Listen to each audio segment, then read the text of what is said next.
So, are we doing an all follow-up show today? Yeah, I think we're doing all follow-up. There's no particularly important news. And maybe, you know what we should do is we should just dedicate this entire show to St. Jude. We should just do that. That would actually be better. I mean, there's nothing else to talk about. That might be better. It'll probably make us happier, actually. I'm happy. Are you not happy? I'm happy, asterisk. But we'll get there. But since I brought it up, let's just talk about St. Jude, and not to make it sound like an obligation, because it isn't. We're proud to talk about St. Jude, but let's get it out of the way. Normally, we would do a 3-hour monologue about all the important things that St. Jude does and all the reasons why we love that organization so much. And in the interest of time, because I'd like to go to bed today, I'm going to make this reasonably quick and just remind you that September is Childhood Cancer Awareness Month. And since the first Relay and ATP for St. Jude campaign in 2019, we've raised over $4 million as a community, and the overwhelming majority of that was people directly attributing it to Relay. But we want to add even more to that total. And hey, every one of our listeners, that's you, can be a part of helping us achieve that. How can you do that? Well, you can send a little bit of money St. Jude's way. You can do that for all sorts of important reasons. You can do it because they give medicines away for free. You can do it because they try to do clinical trials in countries that don't have a lot of resources. You can do it because they work with genetics to figure out how chemotherapy could be better tailored for people of any sort of cancer, and even a second cancer. Sometimes it comes back, which is even more terrible. And here's the thing. We would really love it if you could donate to St. Jude in this time of Childhood Cancer Awareness Month. We want to give these children the opportunity to have more tomorrows. And I love that tagline so much. And so we're going to briefly talk about the Marco offset, because this, if not now, then when? But before we get there, I will just remind you, please go to stjude.org/ATP, stjude.org/ATP, and whatever you can afford, be that $1, be that $10, be it $100, $1,000, $100,000, we'll take $1 million, that's fine. But wherever you are in that spectrum, please do what you can, stjude.org/ATP. And now is the time that we remind you there is a way to absolve yourself from the guilt of rampant consumerism and wasteful consumerism, which is what at least 2/3 and maybe 3/3 of this podcast will be participating in. So, Marco, what is the Marco offset? So Apple just announced a whole bunch of new stuff. We all want most of it, right? Well, some of it at least. And some of us are going to be replacing devices that we don't really necessarily need to replace, maybe. That they still work. We just want the new hotness. How do you absolve yourself of your consumerism guilt? I'll tell you how. By donating to St. Jude. Now, how do you know how much to donate to St. Jude? So here's what you do. Now, in the past, I've said, take the base model of the things that you are ordering, and whatever you go on top of that for your total, including storage upgrades, tax, cases, Apple Care, whatever the total is, subtract out that base price, and then whatever you're left with is your Marco offset, which is how much you should donate. Now, I'm going to modify it a little bit. Ooh. This is the time when everyone announces new things and pushes the boundaries and adds 20% more battery and stuff like that. So here's what we're going to do. You're not going to take the base price of the thing you selected. So, for example, if you selected the iPhone 17 Pro Max, you're not going to take the base price of the iPhone 17 Pro. You're going to take the base price of the cheapest thing in the family that was announced today, which is the iPhone 17. The iPhone 17 base price is $799. So whatever you're going to do for your iPhone, whatever the total is after you check out, tax, shipping if you pay for that somehow, so it's all the storage upgrades, the cases, the everything, whatever your total is for your iPhone, you're going to subtract $799 from it, and that difference is the suggested minimum donation that you make to St. Jude if you can. If you get a new Apple Watch, well, the Apple Watch SE3 was announced today at just $249. So subtract whatever you're paying for your watch, subtract out $249, and that is your new Marco offset. AirPods is only one thing announced, so go ahead. whatever you want on that. Tax, cases, I don't know, whatever people do on that. But for phones and watches today, I'm pushing the bar up very slightly today. So please consider having that be your minimum donation to St. Jude. If you can't do it, we understand. This is not like a law written in stone. But if you can do it, this is what we suggest that you start with as your consideration. Thank you very much. Indeed. So one final reminder, stjude.org/ATP, stjude.org/ATP. John, anything to add, or shall we just carry right along? I was watching the leaderboard, and normally we have like a very wealthy listeners who are up there, like usually beating us on the leaderboard. But I wonder if everyone's waiting for the podcastathon this year to send their big donations. But anyway, keep in mind we are watching the leaderboard, and I did see a couple names that I recognize that I know are like longtime ATP listeners. Although I don't want to read their names on the air if they didn't want to be outed like that. But if you want to participate in the, get to the top of the relay leaderboard, just put like ATP in your name or put an asterisk or something. I forget what people do. There's asterisk to make fun of Casey because he put an asterisk one year or something. Well, they're not showing the comment field on the leaderboard anymore because I put the Unicode snowman in mind to see if it would work, and they're just not showing them anywhere. Well, anyway, you can always email us and let us know that you want to participate in the ATP top donor thing. Again, this is not just a competition among people with lots and lots of money. Like, that's just a fun sideshow. We're trying to show people like being generous. People who have a lot should give a lot, but even if you have very little, you get $1, $5. Like, it is just find a way to give something during this month. If you can do that, we'd really appreciate it. Yeah, and I don't think I've mentioned this month. I feel like it went unsaid, and I shouldn't have felt that way. But whoever the top donor is, if you would like ATP stickers, let me know. Reach out. All right, let's talk the Apple event. And it started with a beautiful quote from Steve Jobs. Design is not just what it looks like and feels like. Design it how it works. How perfect, isn't it, gentlemen? Oh, this hurt so much. Because, okay, first of all, it's been a long time, but we all still miss Steve. So you have to be very careful especially when Apple invokes the name of Steve Jobs. Like, that's something to be done almost as carefully as invoking the term "one more thing" in a keynote, which was a Steve Jobsism. But they use that cautiously with good reason. There haven't been a lot of uses of "one more thing" since Steve passed away. Using Steve Jobs quotes is a bold move, and to use a quote about design is not just what it looks like, but it's how it works, as they release a redesigned operating system that seems like it's made entirely by people who have never heard this quote and don't believe it or don't understand it. It's not great timing. If Steve were still with us, we would not have a lot of the problems we have with the software design, and we wouldn't have to be complaining about this. But nevertheless, I don't think this was well used.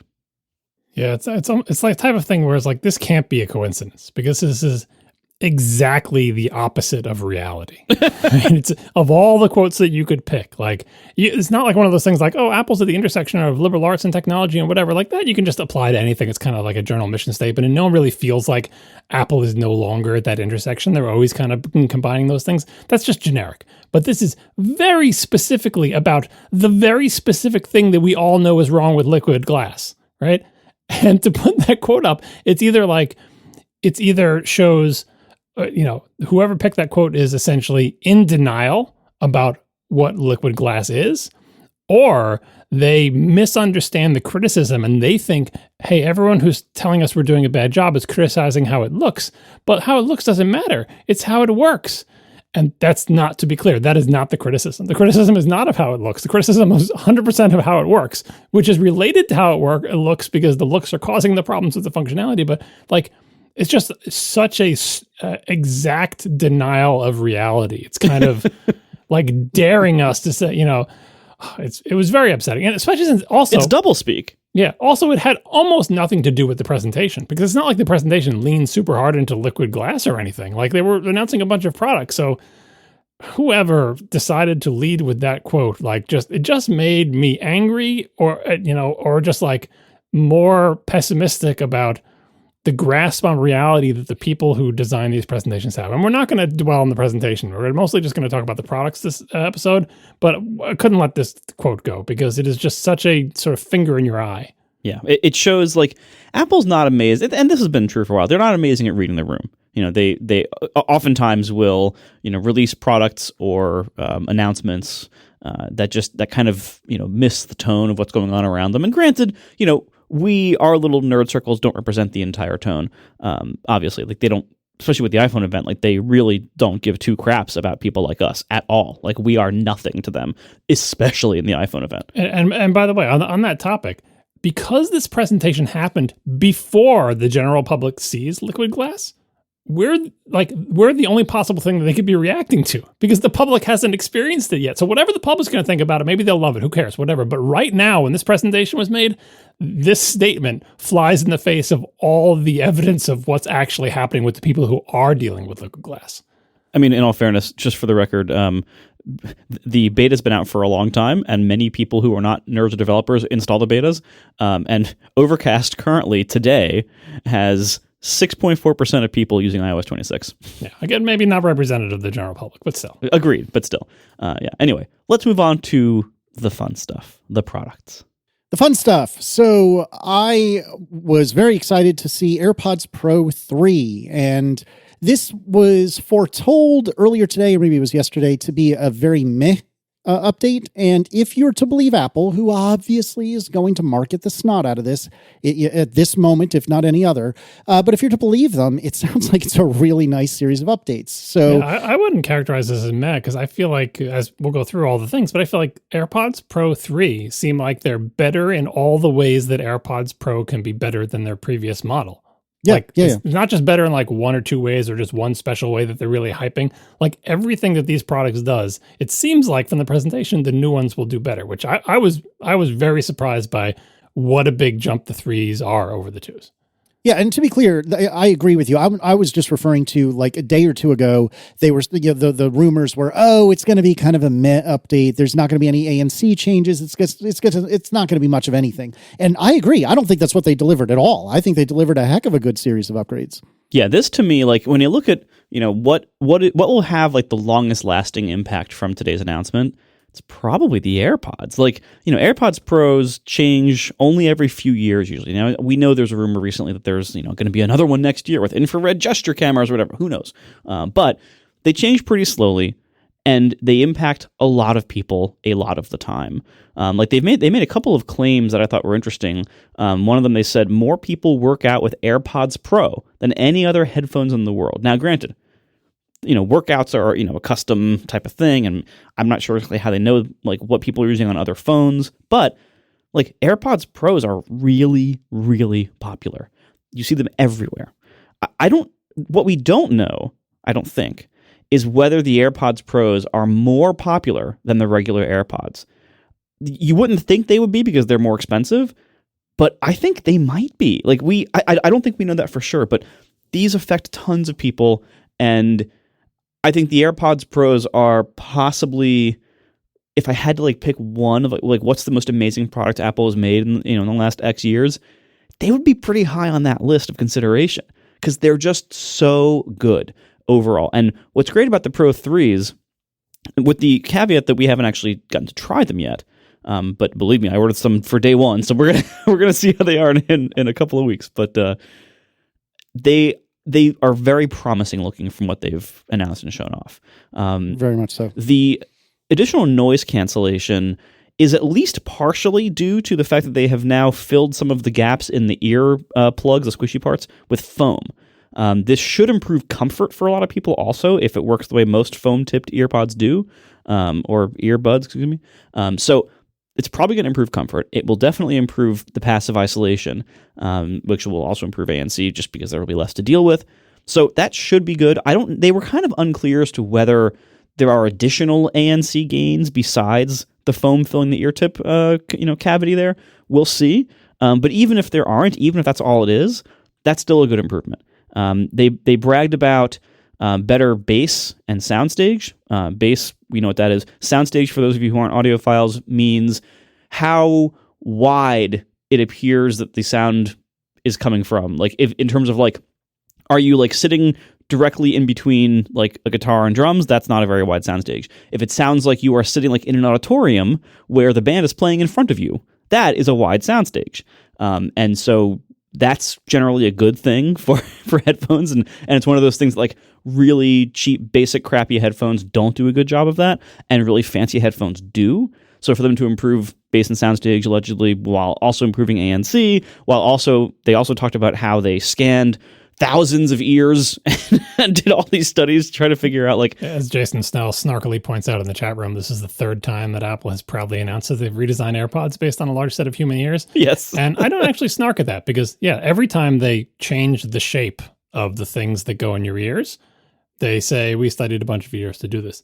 And I believe them, because I think what happens is, like, they do a bunch of ear studies, they make a product that is always going to be a compromise between, here's the stuff we have to fit in the thing, here's the shapes of the human ears, and here's size, weight, balance. There's all sorts of other factors that go into making it stay in your ears correctly. So every one they make is a compromise, and every one they make has trade-offs that they, I'm sure, study and say, okay, is this one falling out of people's ears more than the other one or less than the other one? Is it a pressure point that we didn't realize is on the old shape didn't press on this part of the ear, but the new one does, and it turns out people don't like this or whatever. So they're always, let's look again at the ear. Let's look again at the shape. Let's look again at the components, and let's try to do a better job in this time that stays in better, is more comfortable, like doesn't press on uncomfortable parts of all sorts of different ears. Like there is no correct answer other than something that is microscopic and magnetically floating in your ear that doesn't touch any part of your ear, right? But they're not there yet.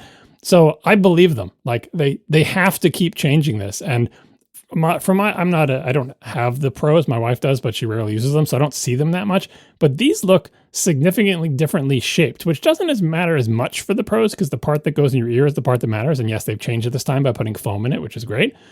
But the other part of this AirPod looks very different than the twos. Am I reading that right? You guys both have twos. Well, no, what they said was that each of the actual pods is not only smaller than it used to be, but also has been reshaped. Yeah, they do. They look actually more like the fours now with like a weird foam tip on them. Yeah, which honestly, great. People seem to like those. I hope they still fit me because the original AirPods didn't. Yeah, you're always rolling the dice because they do change them, and you might have been lucky with the last one that was great for your ears, but they get unlucky with the next one. Yeah, we'll see. But I love the AirPods Pro. They mentioned that they've improved transparency mode. What they said, the quote was, "Your own voice and people speaking to you will sound more natural than ever." I wonder what that means. Is that just like an EQ tweak or a processing tweak, or is it something like, one of the things that people are very sensitive to with their own voice being echoed back to them is latency. So if they are changing the processing in such a way that can reduce latency even further, which would be honestly very impressive because it's already super low, that could account for that. But who knows? We'll see what that means once we actually get these to use. I think your own voice is like the resonance in your own skull. Like they have to like reproduce that so that it doesn't sound like that's why people, when they hear their own voices on a recording, they think their voice sounds weird because they're normally hearing it echoing through their own skull. So I wonder if they're like simulating that or something. Oh, good point. Yeah, maybe. Yeah, we'll find out. But in other people's voices, it might just be voice boost. But yeah, like, so as you noted, you kept saying ANC, but that's active noise cancellation. One of the jobs of the AirPod Pro in this modern era is to be noise canceling, and they supposedly do that twice as well as they used to, and they used to do it. The old one, the AirPods Pro 2, was twice as good as the one before that. So noise canceling continues to get better. Is it just because of the foam? Like you said, Margaret, either way, it's better. If they fit in your ears better, they're lighter, they're smaller, they're more waterproof than they used to be. Now it's IP57. I don't remember the details of what the IP things are, but hey, more waterproof than they were before, which is good. Longer battery life than before, another important metric of this type of product, going from 6 to 8 hours with noise cancellation on, or 10 hours with transparency on. Like, and this is before we get to any of the new features. We're just saying, like, AirPods, this is what they do. Now all the things they do better. And the price stayed the same, so that's pretty good. But then what did they add? Can I jump in here? I want to go back to what Marco was saying a few minutes ago, that the AirPods Pro are arguably Apple's best product of these days. We've been to this rodeo before, all three of us, and we've said it before. And AirPods in general, and AirPods Pro specifically, I couldn't agree more, are probably my favorite Apple product. Like, I obviously they wouldn't really work, or not in the same way, without an iPhone. And I still think the Vision Pro, for all of its many problems, is the most amazing Apple product that I have in my personal repertoire. However, the one I get the most use out of, and that integrates into my day more seamlessly than almost anything else, is AirPods Pro 3. And, I did buy a pair that I will hopefully be picking up while I'm in Memphis. And so I'll be able to use them on the plane ride home. But I spent the $250 plus tax. And on the one side, I thought, wow, that is a lot of money. But on the other side, for the amount of use I get out of my AirPods, it's kind of a bargain. And I'll tell you in one side of my mouth that the AirPods Max, or whatever, what are the headphone things called? I'm drawing a blank. The giant ones, AirPods Max. Okay, so I did have it. Okay, so the AirPods Max. Anyways, those things are what, like $500 or something like that, which is hilariously expensive. 550. Good grief! But way less expensive per unit weight, though. But so yeah, they're pretty much over twice the cost. And yet, if you told me that the only way to get AirPods was to pay $550, I would hold on to the ones I've already got. But if they broke, man, don't tell Apple. This is just between us, but I'd pay the $550 because holy crap, I use these things all the time and they genuinely make me so incredibly happy. So yeah, I know we have a little more to talk about with regard to the AirPods Pro. I don't mean to sound like I'm trying to move on here, but they are such incredibly good products today. And I cannot be more excited about having AirPods Pro that allegedly, and I believe they said 2 times better ANC, which implies the electronics are 2 times better. That's leaving aside the foam portion. Well, I think it includes both. And keep in mind, like we also don't know, like what are they considering the metric here? Like, is the metric, actual sound energy, which could be measured in decibels, which should only be like 3 decibels, maybe. Like that seems like it would be the most straightforward way to measure things. But like, decibels are a logarithmic scale. It's that's we perceive things kind of logarithmically, and so it's not. Like 3 decibel reduction, if that is what they achieved, is not nothing, but that's not going to like radically put these into a different class. If the old AirPods didn't block enough noise for you, the new ones will block more, but it probably won't be as much as you think if what they're measuring was basically decibels or sound energy. Well, I mean, this is all just a marketing term, and there's more to noise cancellation than just how much noise gets through. Like, we've all had noise cancellation get sort of confused by some sound in the environment and not cancel it as well, or like it's really good with like sort of drones like on an airplane, but trickier to pick out other noises, especially like transient noises from constant noises plus people's voices. So it's a complicated, and how do you measure that? 2x, whatever, right? So it probably is just sound level, but since this is a marketing term, it may encompass more than that. But either way, like what they're saying is like they tried to make the noise cancellation better, and hopefully it'll be better in a way that you will notice. Yeah, it most likely will be better. And that's what and it was already pretty good, especially considering how small they are and how they're not big over ear headphones. So they, AirPods Pro 2s already had, I think, class leading noise cancellation in terms of how much it was able to block out, and more importantly to me, and I think to most people much of the time, when it does want to pass in external sound, like in transparency mode or in adaptive mode, they sound like Apple's transparency mode destroys everyone else's in the industry. Like everyone else, they compete on noise cancellation. You got Sony, you got Bose, you got like the little Google Buds and whatever else. Like they all do very well on active noise cancellation. That's a pretty competitive field. But read every review that's tried them both. Apple destroys them on transparency. And many features that AirPods Pro have rely on that. So things like, obviously, the actual walking around with transparency mode, but even things like the hearing health features. If you're using them as hearing aids, they're basically constantly in transparency mode. That requires the transparency mode to be good and natural sounding. And with the AirPods Pros, even since the very first ones, when you turn on transparency mode, like, you just feel like you're not wearing earbuds anymore. It doesn't feel like a filtered, affected, delayed, or processed version of the real sound. It feels like, oh, now I just took them out of my ears. And the really eye-opening or ear-opening part of this is if you wear AirPods Pro in transparency for a while, turn them off for a minute. Like, go to the noise cancellation menu and select off as the mode. That's what they actually would sound like if they were not feeding any sound into your ears. That's like when you actually turn off transparency. Like, you just have these things plugging up your ears. That's what you would actually hear. And you realize how good transparency is when you turn it off and you hear, oh, that's what would be here otherwise. It's remarkable. So for them to say they've improved it even further, I don't even know if I would notice it, because it already sounds, in audio terms, literally transparent, which means you don't notice it. So hey, this all sounds great. Oh, and also they're giving you more tips in the box. They used to give you like a small, medium, and large. Now they come with 5 sizes from biggest to smallest to help improve that fit, which I think is a good idea. And, Apple adding things to the box, usually they don't do for both, environmental waste reasons, but also cost reasons. But hey, now you get more tips. Yep, and they're also adding, I don't think we've mentioned, but they're adding heart rate monitoring via the AirPods. Yep, that was the one rumored new feature, and it turns out they're doing it. This is only active during workouts, is I believe what they said. So presumably only when you've told like an Apple Watch or an iPhone that you're actively doing a workout that this will work. I don't know that for sure, but that's my assumption. I believe that's true. And I actually didn't realize before this presentation that there is a way to have like an Apple workout without a watch. Like, to be clear, this does not require an Apple Watch at all, and in fact might replace an Apple Watch for certain people for certain needs. I wouldn't expect the heart rate monitoring in the AirPods Pro to be more accurate than the watch. And the watch is already not incredibly accurate. It's kind of, it gives you a ballpark. If you're like a really serious, serious running athlete, like, there's like chest mounted things and stuff that are more accurate for that kind of use. The Apple Watch has never been like super accurate. It's more of like, give me a rough idea where I am. And chances are the AirPods Pro's heart rate monitoring is going to be also a rough idea. Maybe even a rougher idea than the Apple Watch based on other attempts at in-ear stuff from other manufacturers, and I believe Beats already has it. So don't buy these if you want like super precise heart rate monitoring as like a killer feature for you.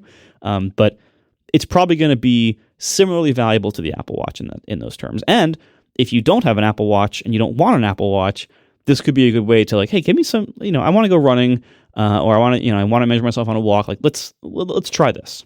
Well, you got one more new feature that they showed, which is the live translation, which is kind of not really an AirPods feature. I know it kind of is because it's an integration, but like, be clear, the translation is not happening on the AirPods. Well, also, it doesn't require the AirPods 3, the AirPods Pro 3. Yeah. It works on, I believe, the 2 and up, and I think the AirPods 4, as well. The demo they showed was like someone in like a busy outdoor market, and like the challenging thing about any kind of live translation thing, setting aside the weird awkwardness and the delays and so on and so forth, is can the thing pick out the voice of the person you're speaking to or who is speaking to you amidst all the other voices going on in a crowded place?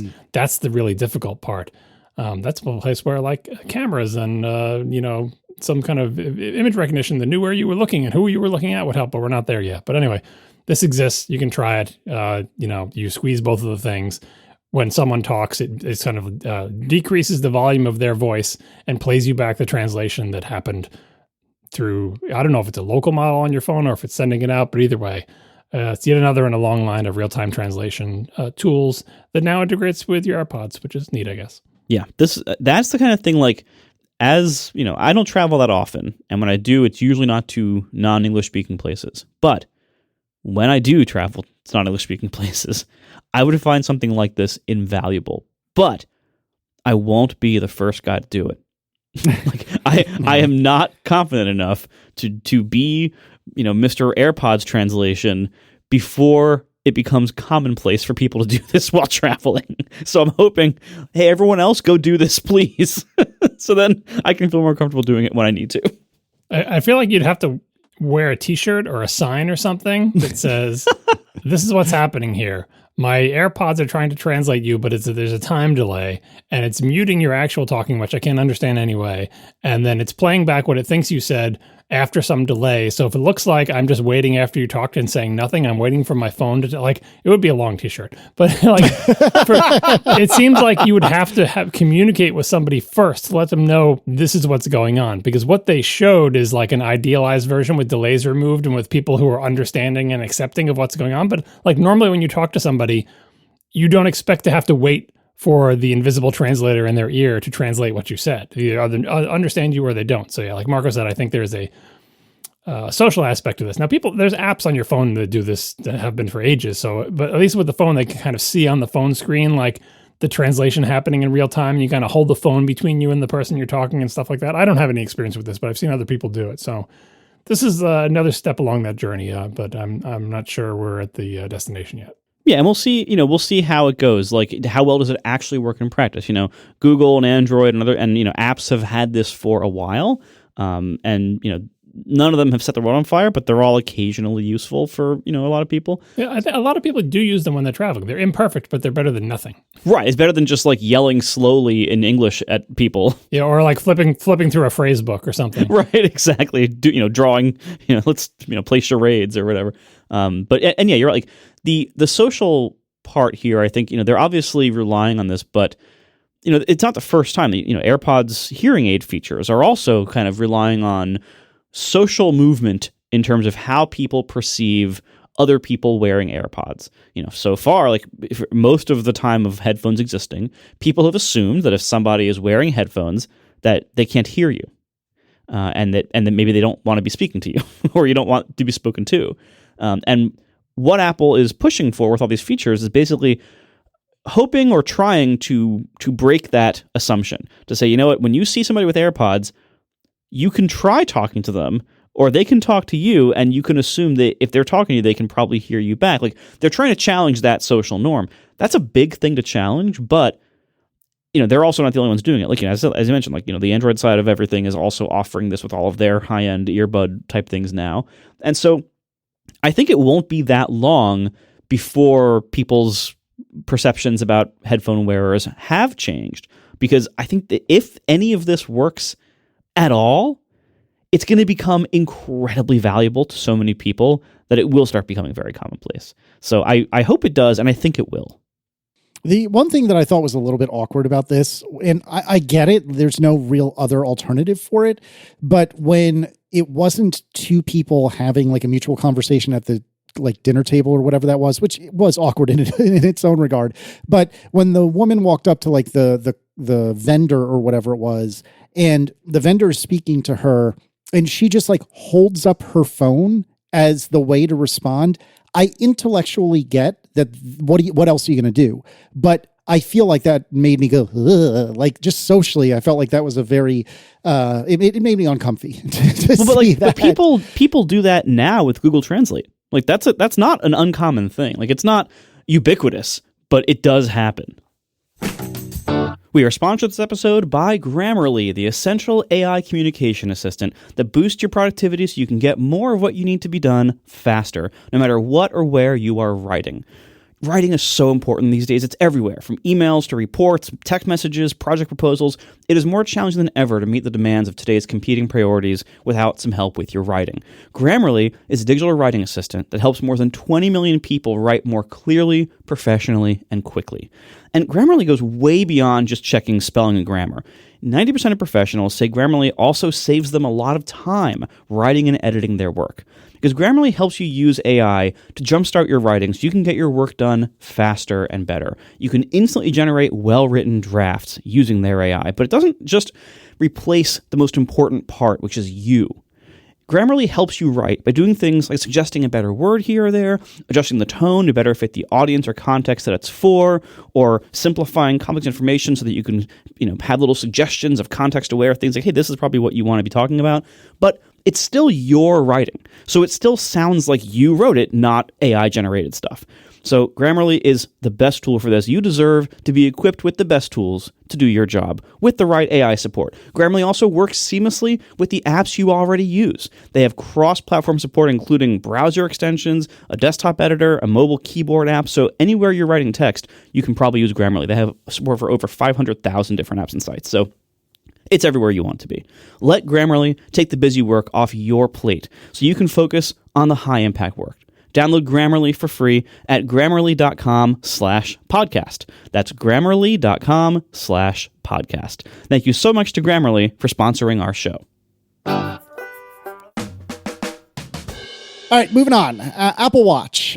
We got the compulsory SAPI video, which was great as always, where we talked about how it saved our lives and so on and so forth. And I don't mean to minimize that. I mean, it really is impressive technology, especially if it is something that could literally save your life. But we're not here to talk about that. We're here to talk about Series 11, which apparently has the S10 processor, which is breaking news. They did not have a new system on package, system on a chip, whatever you want to call it, for this year, as far as we are aware. Well, they didn't announce it. There's a Mac Rumor story saying that they all have the S10. They did mention that the SE3 has the S10, and we're like, oh, that makes sense for the SE. But it seems like, again, we're mere hours after the presentation, that they gave up on the farce of changing the number on what is essentially the same chip, and they're just saying, yes, got the S10 again. Yeah, which, by the way, is just about the same as the S9, as far as everyone can tell. Yeah.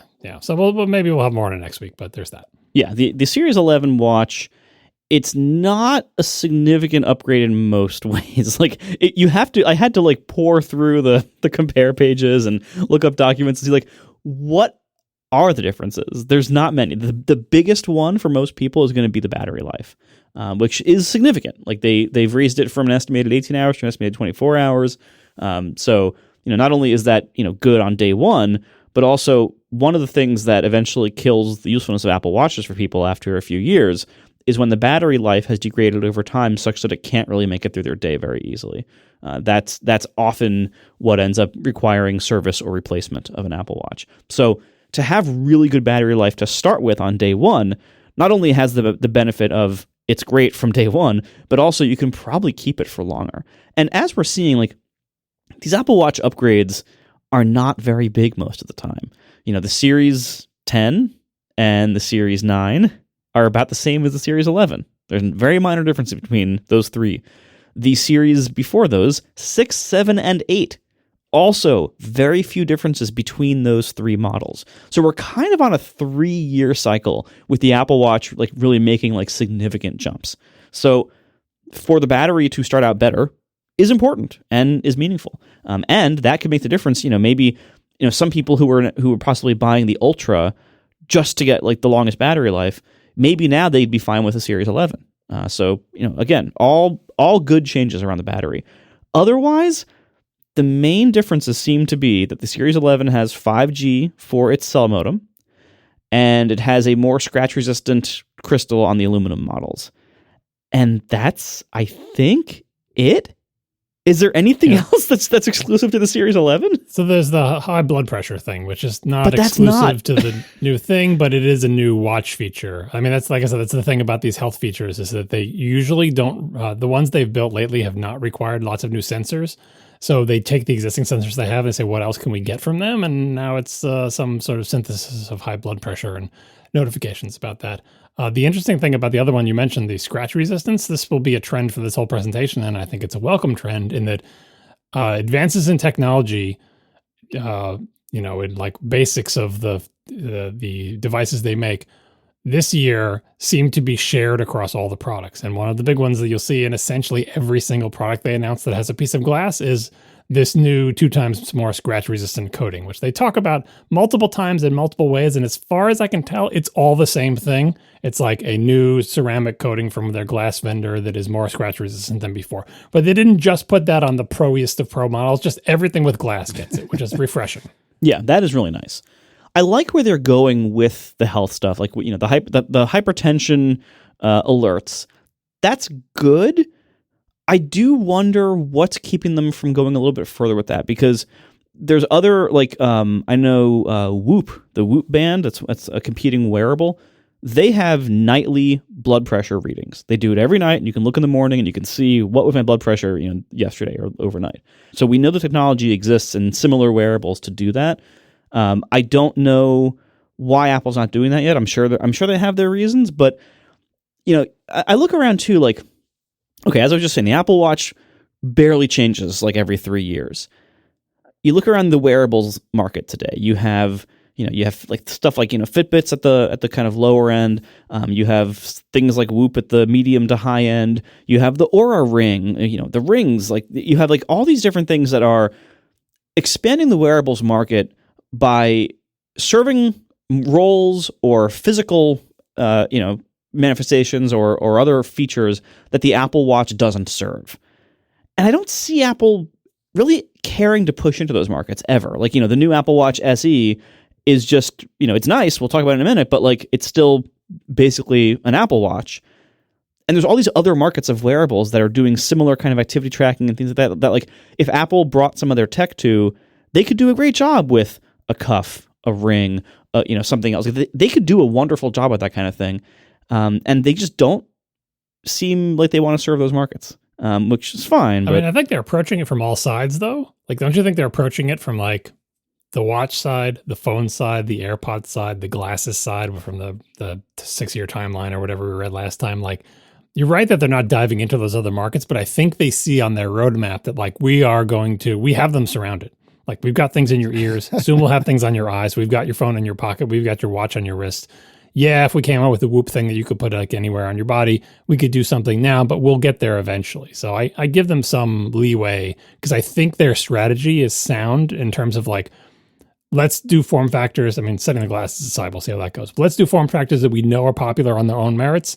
And essentially we've established like base camp on people's bodies where we can just start adding sensors. Like as soon as they can conceivably put not just the IR sensors as is rumored, but like cameras and stuff on your AirPods or cameras in your glasses. And so like, I think they'll get there eventually. The main complaint I hear people about the Apple Watch is that like the Apple Watch itself in the realm of watches is not really pushing the envelope too much, but they are making it better year to year. Even those 3-year runs that you said where they're not really that different, there's tiny improvements such that if you had the choice between the first or the third, you'd always take the third because like the screen's a little bit brighter or it's a little bit bigger or the battery life's a little bit better, even if they all had fresh batteries, right? So I think the Series 11, it's just a spec bump year, and that's fine. And some new watch bands with reflective threads in them or whatever. Not a big deal. But if you were getting a watch right now and you had a choice between the Series 10 and a Series 11 for the same price, I would definitely recommend the 11. Oh yeah, I mean the battery life alone would be worth that that threshold. What was the old battery life, by the way? They claim 18 versus 24 hours.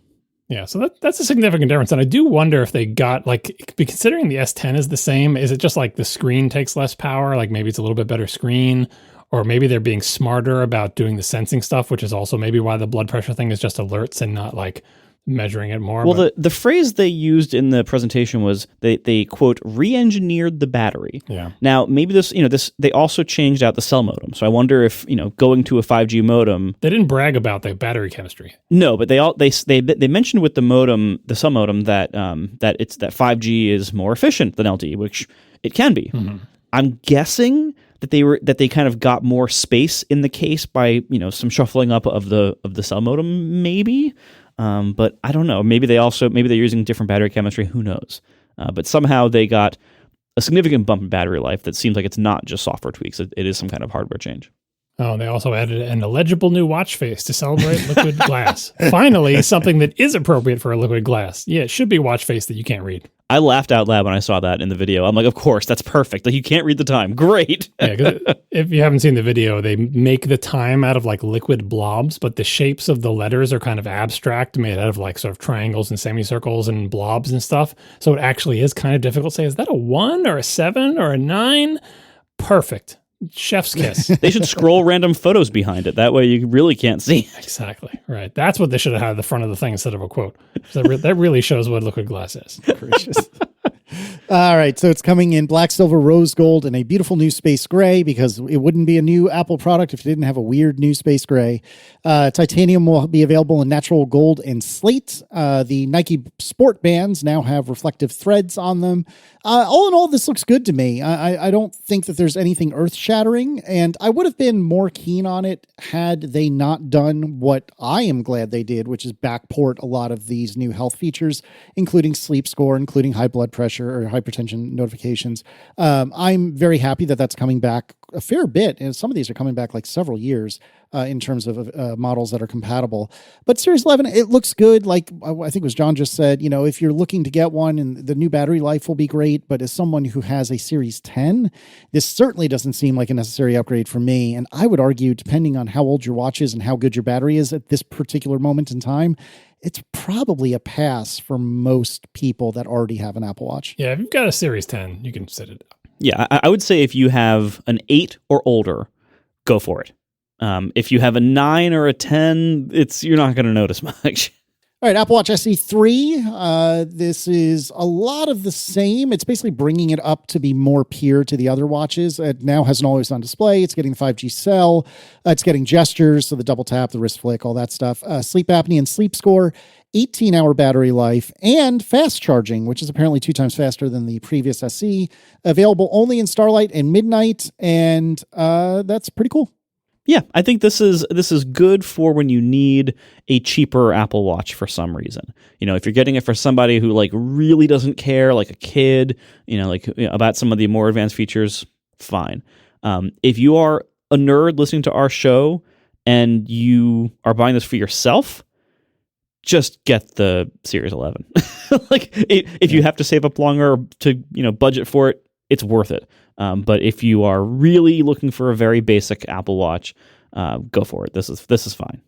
And this SE won't be changed probably for a few more years. So if you do want to get an SE, like this would be the year to get it, because next year it's probably not going to be changed, and the year after that it probably won't be changed. Like the SE is not on an every year update cycle, so be aware of that. So this is as good as the SE is ever going to be compared to the rest of the line, probably.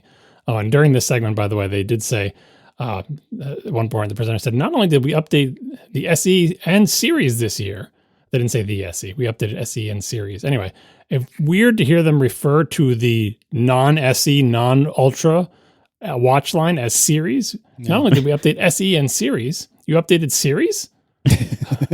Like, if they don't have a good way to refer to that watch, the regular Apple Watch is how we refer to it. But anyway, the Apple did this themselves with their name. Yeah, they would never refer to that. I do love whenever we get like little glimpses of Apple's internal lingo that does not make a ton of sense to the outside world. Yeah. Like blowaway being used as an adjective. What are we going to do about series this year?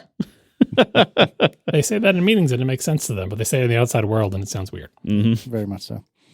All right, so Apple Watch Ultra 3, this is what I thought I was going to buy last year, because we all knew it was definitely coming out last year, right? But anyways, Apple Watch Ultra 3, this has a fancy new screen, a wide-angle OLED, and they mentioned LTPO3, which is an acronym I've heard before, but I couldn't remember what the heck it meant. John, can you give me a 2-second tour of what that means? I had to look it up because I know it's low temperature something or other, but it's low temperature polycrystalline oxide, which is a combination of LTPS and IGZO. Anyway, we'll link in the show notes so you want to read about it, but it's a better screen. And the interesting thing about this is it is actually a different resolution than the old Ultra. So they made the screen a little bit bigger, getting closer to the edges, and that little bit bigger adds pixels. Not a lot of pixels, but the resolution is different. So if you're a watch dev, be aware that you are seeing more information on the screen. And I think I have a question mark on this because I haven't gone back and reviewed it. I think they said it's like 3D printed titanium. Yeah, on the bento box it says 3D printed case. Oh. Yeah, so I think that doing some a lot of their interesting manufacturing things they do, like on the watch. It's like a small scale way to mess with it. And I think they were touting it as being more recycled. But anyway, it looks the same as it did before. It's made of titanium. The screen is a little bit bigger. It's got the satellite connectivity that was rumored where you can, although I meant to look this up as well. So they said like satellite connectivity, obviously for the SOS thing, that's included for free. And I'm not sure if it's free forever or free for 3 years. But anyway. They said emergency SOS free for 2 years, which again, so do we know yet? Because now it's been more than 2 years since we've. They keep kicking the can down the every time it comes due. They kick the can down the road and say, "Oh, it's still free." So I don't know. But didn't satellite launch with the iPhone 14? Yeah, they just today. I don't think I can put my hands on the news article I saw, but today I read that they have kicked the can on the 14 another year. Oh, actually, Jason in the chat was kind enough to put the link in there for us, so we'll put it in the show notes. So thank you, Mr. Snell. And then they said, so there's that, but then there's also the satellite thing where you can do more than just SOS, where you can send like messages and stuff, and that's the feature that most people care about for this is like, hey, what if I'm out of cell range and I'm not dying, but I just want to text somebody? Can I do that? And that is apparently available if you have an active cellular plan. Yes. I think that's what the slide said, which is weird because cellular is not related to satellite. I guess the hardware you need to communicate is fine, but the cell towers that you were talking to are not in space. I wonder if somehow the carriers pay for that. I'm not sure how that works. Maybe it's I don't understand. But anyway, that's what they put on the slide. But anyway, this is the change for the why would you want the Ultra 3 instead of the Ultra 2? Better screen, slightly bigger screen, satellite connectivity. The 3D printed titanium, I don't think you'll notice. Oh, and 42 hours of battery life, which is supposedly up from what it used to be. But anyway, it's a better Ultra. Yeah. The Ultra really has not changed a ton since it was introduced, but similar to the series watches, it changes in these little tiny incremental ways when it does change, and those are welcome, even though it's not like a massive thing in most ways. I think in this case, the big story is that satellite communication. Like that is the big story for the Ultra 3. Not something that everybody will need, but something that could come in handy if you do. So that's great. I do kind of like the Ultra. Like it launched with a big splash, big success. You saw them everywhere. I see a lot less of them these days. I wonder, like, did the fad of people who are not like Ultra, people like just wearing them because they look cool, did that fad die in smartwatch land? Like, Because for a while, like you saw that first year, you saw everybody wearing Apple Watch Ultras. Now, it seems like maybe it's more people who are actually on the mountains. I think there's some truth to that, but I can tell you amongst my peers, my local friend group, a handful of them, or 2 or 3 of them, got Ultras sometime last year.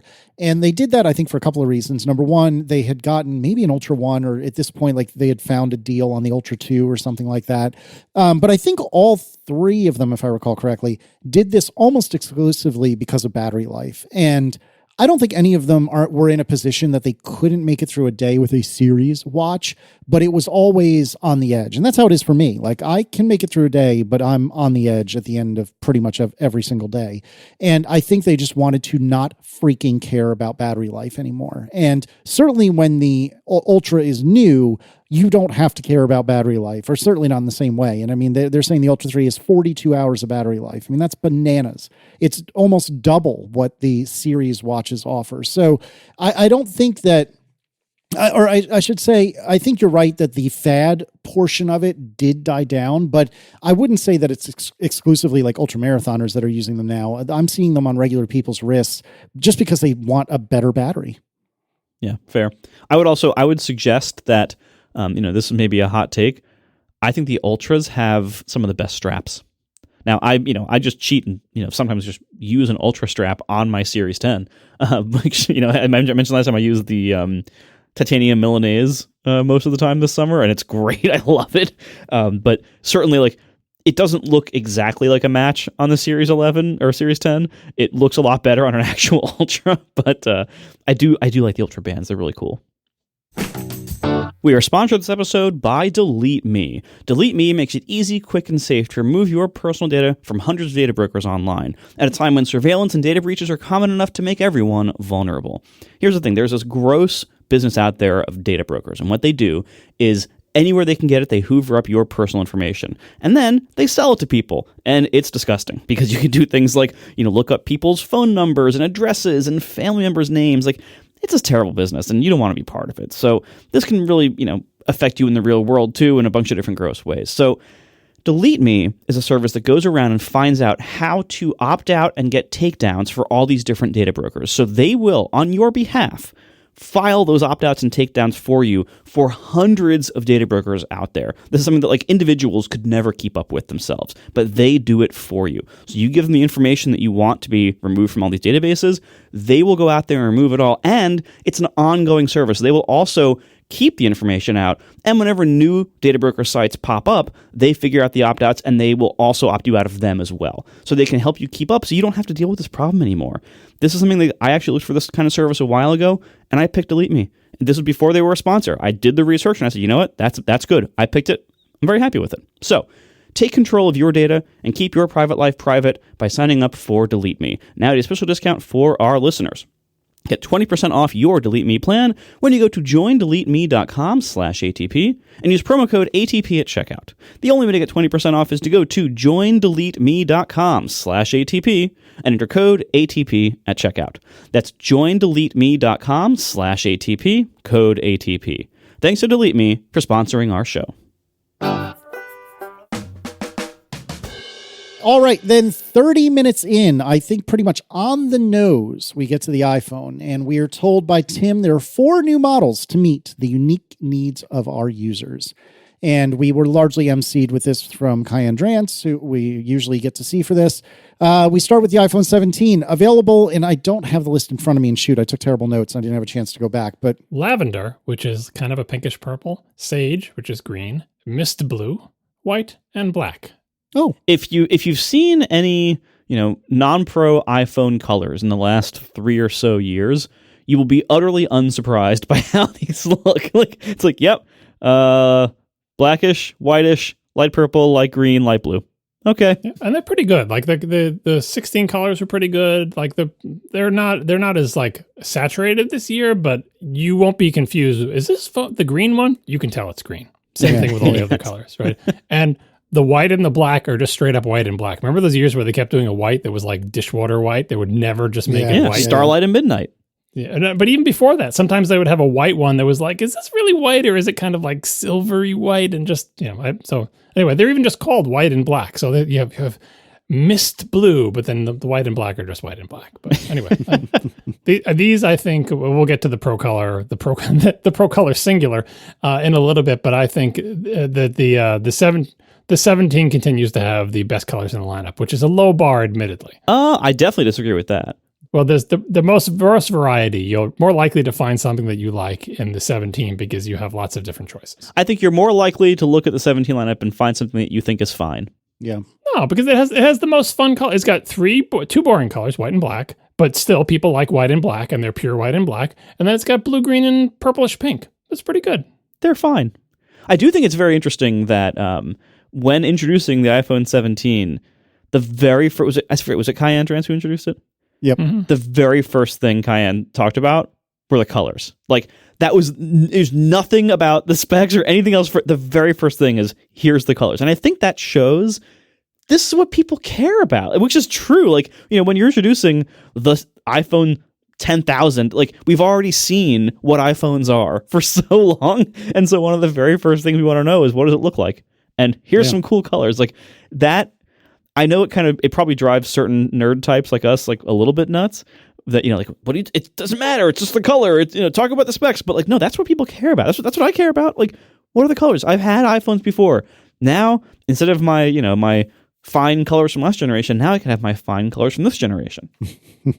It's funny. This reminds me when we bought Aaron's car a little over a year ago, when we were first engaging with the salesperson. I think this was true of multiple different dealerships and multiple different salespeople.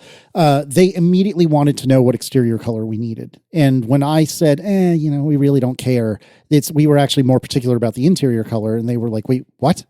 Usually that's the only thing anyone cares about is what the exterior color is. And I think that's kind of the same here. So I'm right there with you. Yeah. And the funny thing, I think the funniest thing about this with the iPhone is that almost everyone puts cases on their phones.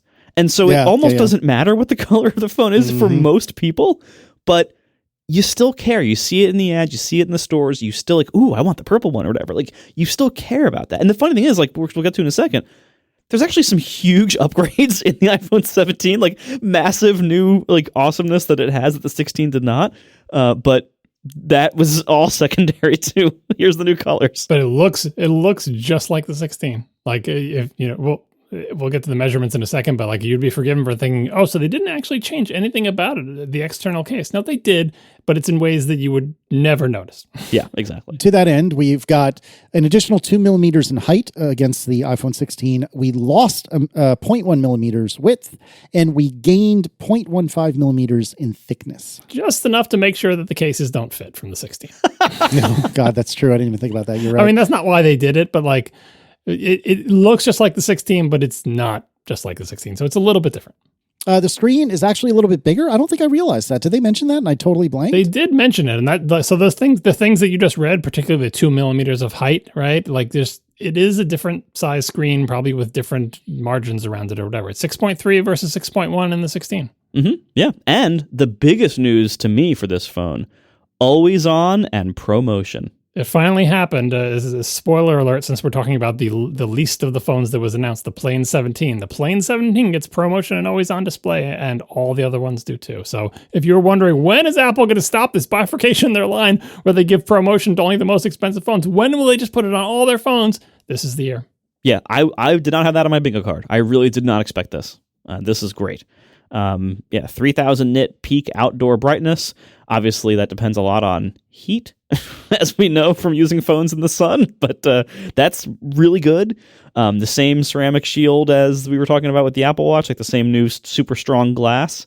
Only on the front glass on this one. They talked about it in the future phones. It's on both sides, but here it's only in the front glass.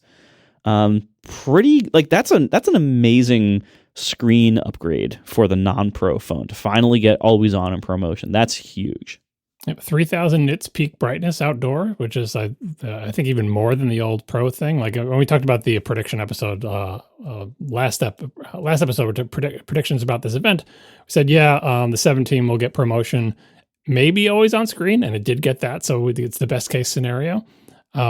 and the brightness. Like it's they didn't talk about any heat dissipation stuff or whatever, but like this really seems like essentially as good or better screen as was on the 16 Pro, which you would think would happen every year. Like, oh well, you have a year and there's a Pro thing, and the next year the Pro features trickle down. But Apple had been stopping that from happening for so long. Now on that front, one of the things that we did talk about is still not yet confirmed. How much RAM does this thing have? We don't know. It seems like after we recorded last week's episode, the rumors kind of switched volume, and people said, actually, the 17 won't be 12; it'll just be 8. And I don't know what the 17 has, but it seems like the rumors are leaning more heavily towards it having 8 instead of 12. Which, fine, whatever. That's my one disappointment in the potential specs. Again, we don't have confirmation from Apple because they don't like to talk about that. But if it has 8 gigs, oh well.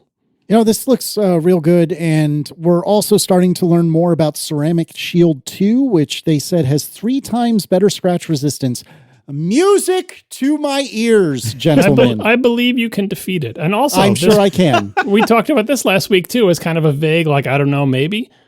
7-layer anti-reflective coating. They didn't mention this for the watch, so I think the watch doesn't have it, but every phone has this. And this presentation was weird in that they would talk about a feature with the introduction of a product and then casually mention a similar feature with future products. And you're like, wait, is that the same one that you spent 7 sentences on earlier, or is it a different, lesser one? But as far as I've been able to determine, this anti-reflective coating that we mentioned as a possibility in last episode is on all the phones. And I don't know what it's going to look like or people will even notice, but this, again, this year they're doing it, everything. Everybody has Ceramic Shield 2, at least on the front glass. Everybody has the anti-reflective thing. Everyone has always on display. Everyone has ProMotion. It's a good year for sharing of technology. Which I am so here for. One of the things that I particularly whined about incessantly in years past was particularly when the camera systems were quite a bit better on the big phones and not as good on the regular size phones. And I am really, really happy when Apple does exactly what they're doing here. What you said, they're sharing the same tech, or as far as we can tell, it's the same tech across all of these different devices. And yes, there's differences here and there, but broadly speaking, a lot of the same tech is going across every device, which I'm really excited about. They specifically said the Ceramic Shield 2 has hardness to protect from everyday scratches, which, again, sign me up. Yeah, we'll see. You got to tell us about your phone side. When you get this one, Casey, you're the true test because you were scratching the hell. You should not put a... I've had this debate with myself. Should I put a screen protector on or not? Not put a screen protector on it and see. Because how else can you tell? Oh, no. Yeah, I don't know if I'm willing to make that trade, but we'll see. This gets the A19, which is a 3-nanometer process, a 16-core neural engine, 6-core CPU, 2 performance, 4 efficiency, 5-core GPU, and there are now neural accelerators in each GPU core. Now, what's interesting about the A19 too, so I was doing some research earlier on Mastodon and going through spec sheets. We have 3 phone families that all have A19 based things. The 17 has the A19. 17 Air, or the Air rather, there's no 17, just the Air has the A19 Pro, and the iPhone 17 Pro also has the A19 Pro. But the 2 A19 Pros on the next 2 phones are not the same. And the A19 in the regular phone and the A19 Pro in the iPhone Air are very similar to each other. So it took a lot of digging to try to figure out what is the difference between these 3 processors that the iPhone Air's version of the Pro processor doesn't seem like the Pro. And so as far as I can tell, all 3 phones have the same number of processor cores. They have the same neural engine, it seems, and the same GPU cores, but the 2 bottom phones have 5 GPU cores, and the Pro phones have 6 GPU cores. But the middle one's still called Pro. And so what that seems to be is they mentioned it later in the introduction of the A19 Pro, they mentioned they'd increase the L3 cache that lets the A19 Pro perform a lot better and more efficiently than the A19. That seems to be present in the version of it that's in the Air. So that's what the A19 Pro seems to mean, is it has that additional cache for the processor cores. Nothing else appears to be different between the iPhone Air's version and the iPhone 17's version of this chip. So this is the problem of Apple not giving tech specs, because like I said, with them saying features in different parts of the presentation and wondering if that's meaningful, when they talked about the A19 Pro, they said a bunch of stuff about the CPU cores they didn't say about it when they introduced the A19. Does that mean the A19 doesn't have them, or did they just not say it? We don't know, but like things like I forget what it is. When we get down to that section, I'll have notes on it. I'll read them, but like, it's unclear from the presentation whether, like Marco said, whether these are all basically the same thing with they're just binned and clocked differently or whatever, or whether there really is like a difference in the CPU cores. Like once we get like die shots of these or people start testing them, we'll find out. But still, like from what we can tell from the presentation, this is a year where the difference between the Pro and non-Pro phones isn't particularly large. And so then again, it's a good year for the non-Pro phones. Exactly. Yeah. Like if you're in the market for the regular 17 and you don't get the Pro phones, this seems like a good year to buy, because they did take a big leap and it puts them closer to the Pros than they usually are. And as for the A19 family, there's something else that they didn't mention in the presentation. I don't know why, but I guess it's too nerdy. There's a paper we'll link to on the security.apple.com website called Memory Integrity Enforcement, a complete vision for memory safety in Apple devices. And in that paper, it says in MIE, which is how they abbreviate Memory Integrity Enforcement, every memory allocation is tagged with a secret. The hardware guarantees that later requests to access memory are granted only if the request contains the correct secret. If the secrets don't match, the app crashes and the event is logged. This allows developers to identify memory corruption bugs immediately as they occur. MIE is built right into Apple hardware and software in all models of iPhone 17 and iPhone Air, and offers unparalleled, always-on memory safety protection for our key attack surfaces, including the kernel, while maintaining the power and performance that users expect. In addition, we're making eMTE, which is the underlying technology this is based on, that's created by ARM, available to all Apple developers and Xcode as part of a new enhanced security feature that we released earlier this year during WWDC. This is actually kind of a big deal. Like, they're always cranking the dial on features in step with their silicon. So for example, WWDC, we mentioned like the per cycle tracing of what's happening in your program, but that's only on M4 SoCs or later. Like it's tied to the silicon because there's special support for it. This is similar, where they've been working on this. You can read the paper. They've been working on this for 5 years now, working with ARM to figure out how can we make memory access safer and more secure. And like ARM came up with this tagging thing, puts like a cryptographic secret stuff, but Apple said it's not good enough because we can see ways around it. And so they work with them. And anyway, this is only on A19 stuff. I would imagine that is also only going to be on M5 or maybe even M6. But it just shows how Apple's silicon and software and operating system stacks are all of a unit, and they will embark on 5-year-long projects like this to make their stuff even more hardened. So I guess the software that's running your Apple Studio Display 2 in the future will be super secure because it has memory integrity enforcement. And I would assume every A-series chip from this point forward will, and I'm assuming eventually every M-series chip will. It's kind of cool. We'll probably talk more about it in a future episode if I read the paper and find more stuff. Yeah, I was actually planning to talk to you privately about how this would maybe be an overtime where we unpack this a little bit more aggressively. Haven't had time to read it yet today. So. Yeah, exactly. Same. But I will say that a lot of the Apple nerds that I follow, as in, engineers that work at Apple, a lot of them were very happy to announce this on Mastodon today. So this I suspect is a very big deal. Like John said, I just also haven't had the chance to dig into it yet. Oh yeah, it's like from a nerdy security perspective, it's a very big deal, and it just reinforces, like, we don't talk about this too often because it doesn't usually come up for us, fortunately. But like, if I was doing really sensitive work that I had to like be really confident that I wasn't, going to be hacked or something, I would do it on an iPhone, because the iPhone security is top notch in the industry, and they're always finding new ways to make it better. So this kind of thing, like this is really important to somebody, and it might not be like, us or you today, but overall, like, this dramatically improves the security of the platform. So this is great news. All right, moving back to the hardware, the battery gets 8 more hours of video playback compared to the iPhone 16. I don't know what I would recommend as a metric for battery life, but I kind of hate this as a metric because I will never sit there and watch video on my iPhone for 8 straight hours. It's just not a thing. On the one hand, like, you're right, it is a bad metric because we all know that if you're watching video, it's just one tiny corner of the chip that has like the H.265 encoder or decoder on it is doing all the work, and that's not representative of anything. But on the other hand, places where people really care about battery life, I see people watching movies on their phone on the plane all the time. And that's where you care about those hours. Can I get through the movie? I use my phone in the airport. I'm going to use it when I get off the plane. Do I also have enough battery life to watch the movie? Yeah, it's just exercising that one tiny corner of the chip, but it still is impressive for a phone with essentially a very similar size battery to its predecessor to get 8 more hours out of. That's got to be the A19 essentially having a more efficient video decode hardware on it, which is not representative of general battery life, but is impressive for a 1-year change. So I can see why they're bragging about it. You can get half of your charge in 20 minutes if you're using a wire. There's apparently 10 minutes of charge will give you 8 hours of video playback. So there's some fast charging here. And I don't know if we're going to have a chance to talk about it, but apparently they came out with a new USB-C charger, a slim USB-C charger that flexes between 40 and 60 watts, depending on how hot the charger is. I haven't had much time to look into that personally, and so we probably won't talk about it today, but we'll get to it at some point. I think you literally just covered the entire story. Oh, okay, good deal. There we go.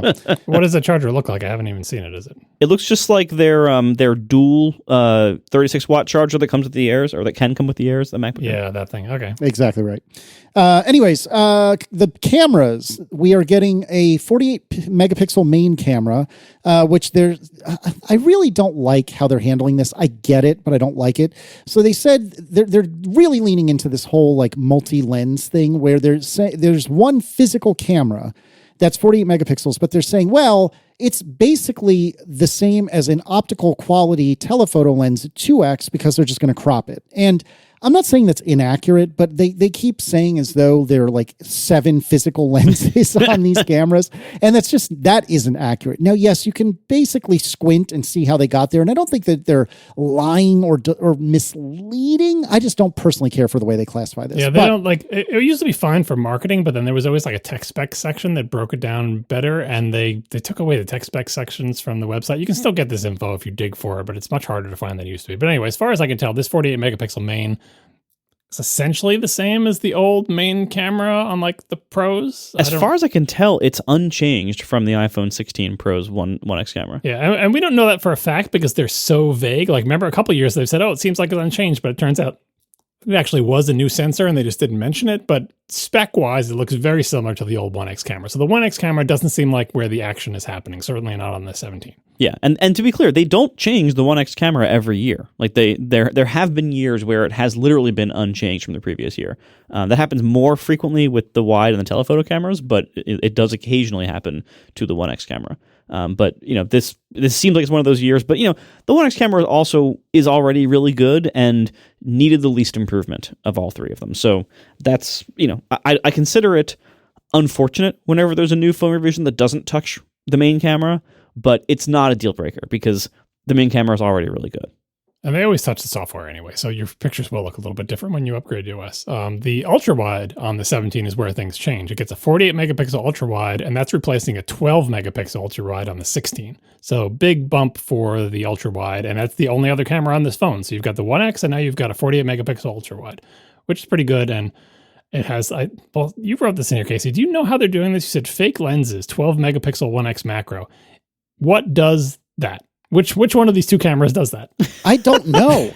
So historically, the macro is the wide. It's the 0.5 ultra wide. Yeah, that makes sense to me, especially since if the ultra wide is actually 48 megapixel, maybe you can get 12 megapixel macro out of. The way we know it's the ultra wide is that the iPhone Air has the same 1X camera and does not support macro. Process of elimination. Yep. So therefore, it's the 0.5. But anyway, that's not where the action is happening. Speaking of things that are improved on every single iPhone this year, and they introduced it with the plain old 17, the bottom of the line phone. Turn that phone around, and the front-facing camera has finally been significantly upgraded. They've improved it a little bit over the years, but it has always lagged far behind. So now they really bragged about this. 18 megapixel center stage front camera with a square sensor. And they use that square sensor to allow you not to have to rotate your phone to get like a landscape orientation selfie, because it just basically does sensor crop. And this is a big change. It's a better camera. It's a more versatile camera for old people like me who have trouble holding the camera at various angles for doing selfies. You can just leave the camera in whatever orientation you're comfortable holding it. And if 2 more people come into the selfie shot, you can just tap on the screen and it will crop differently and put them in. And center stage, it will track where people are and try to get everybody in the picture. This is a big upgrade for the selfie camera. Maybe not compared to the Android world where they tend to have fancier cameras on the front, but on the iPhone, I've always felt like they've sort of not taking the front camera seriously enough, even though there was a past year where they're like, now we're taking the front camera seriously. We know how much you use it. They took it more seriously, but then they let it languish for a while. So here's another big upgrade. Every single phone has this new front-facing 18 megapixel center stage camera, and it is a big upgrade over what it used to be. Yeah, that's a huge deal. I mean, the only thing I'm a little concerned about is that when they use the term center stage on the laptop cameras and the Mac cameras, what you get is a big wide angle optical camera that they crop pretty aggressively to, quote, keep yourself centered. And you see this, I believe the iPads also now have this, and what we've seen so far when they've done this with these cameras is the cropping of the large sensor creates very, very crappy pictures because it's relying a lot on cropping to achieve its optical breadth of range.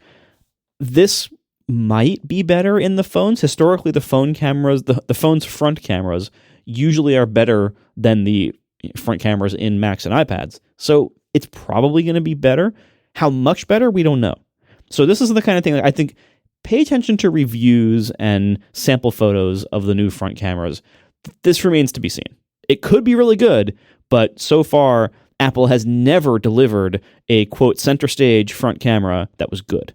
So we'll see. Yeah, they did say this is wider angle than the previous one, so it goes wider, but I'm not sure it goes as wide as center stage. Like center stage goes so wide that you can get your fingers on the keyboard with the desk view thing. So I think this is probably wider than it used to be, but not that much wider, and it should have enough megapixels to make up for it. But hope so. We shall see. The other thing that they're doing, which also was mentioned, I forget where it was mentioned because I copied it in the notes to everywhere. Whatever phone they mention this feature on, it's on all the phones. Dual capture video, where you can record front and back camera simultaneously. According to Apple's website, every single one of the new phones announced today has that feature, including the plain old 17. So you can try to get your own reaction while you're filming your kid play basketball like they showed in the video, and that's cool. Yep, I dig that. I'm excited about this front camera.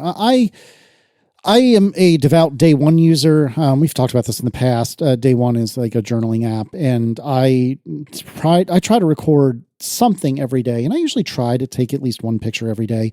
And a lot of the times, if we're going out to dinner with friends or something like that, I'll just take a picture with the selfie camera. And I am very bad at it because I'm an old, and it is not particularly good quality. I mean, if I was really trying to get these as heirloom, quality pictures, they're terrible, especially in low light situations. They're freaking awful. But the point is just to help me remember and little else. And so anyways, I am really excited for this. I agree with you, Marco, that they haven't ever really delivered on this in a really big way, but they're saying all the right things. And I really like what they're doing with the square sensor. So you can, do landscape or portrait all within that without moving the phone. And it is far easier to hold the phone physically in portrait if they can, kind of fake their way into a landscape photo. I am really surprisingly excited about this. I think this is going to be great. Then iPhone Air. It is the iPhone Air. That is a thing. It is official. No 17. Yeah. What are they going to do next year? Is it the iPhone 18 Air? Is it the iPhone Air 18? Is it iPhone Air, the new iPhone Air? I'm guessing it's just the new iPhone Air.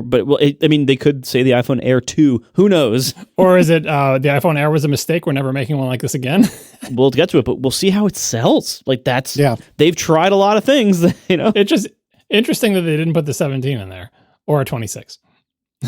Yeah, I mean, either way, this is something that simultaneously really excites me, and I also feel like isn't for me.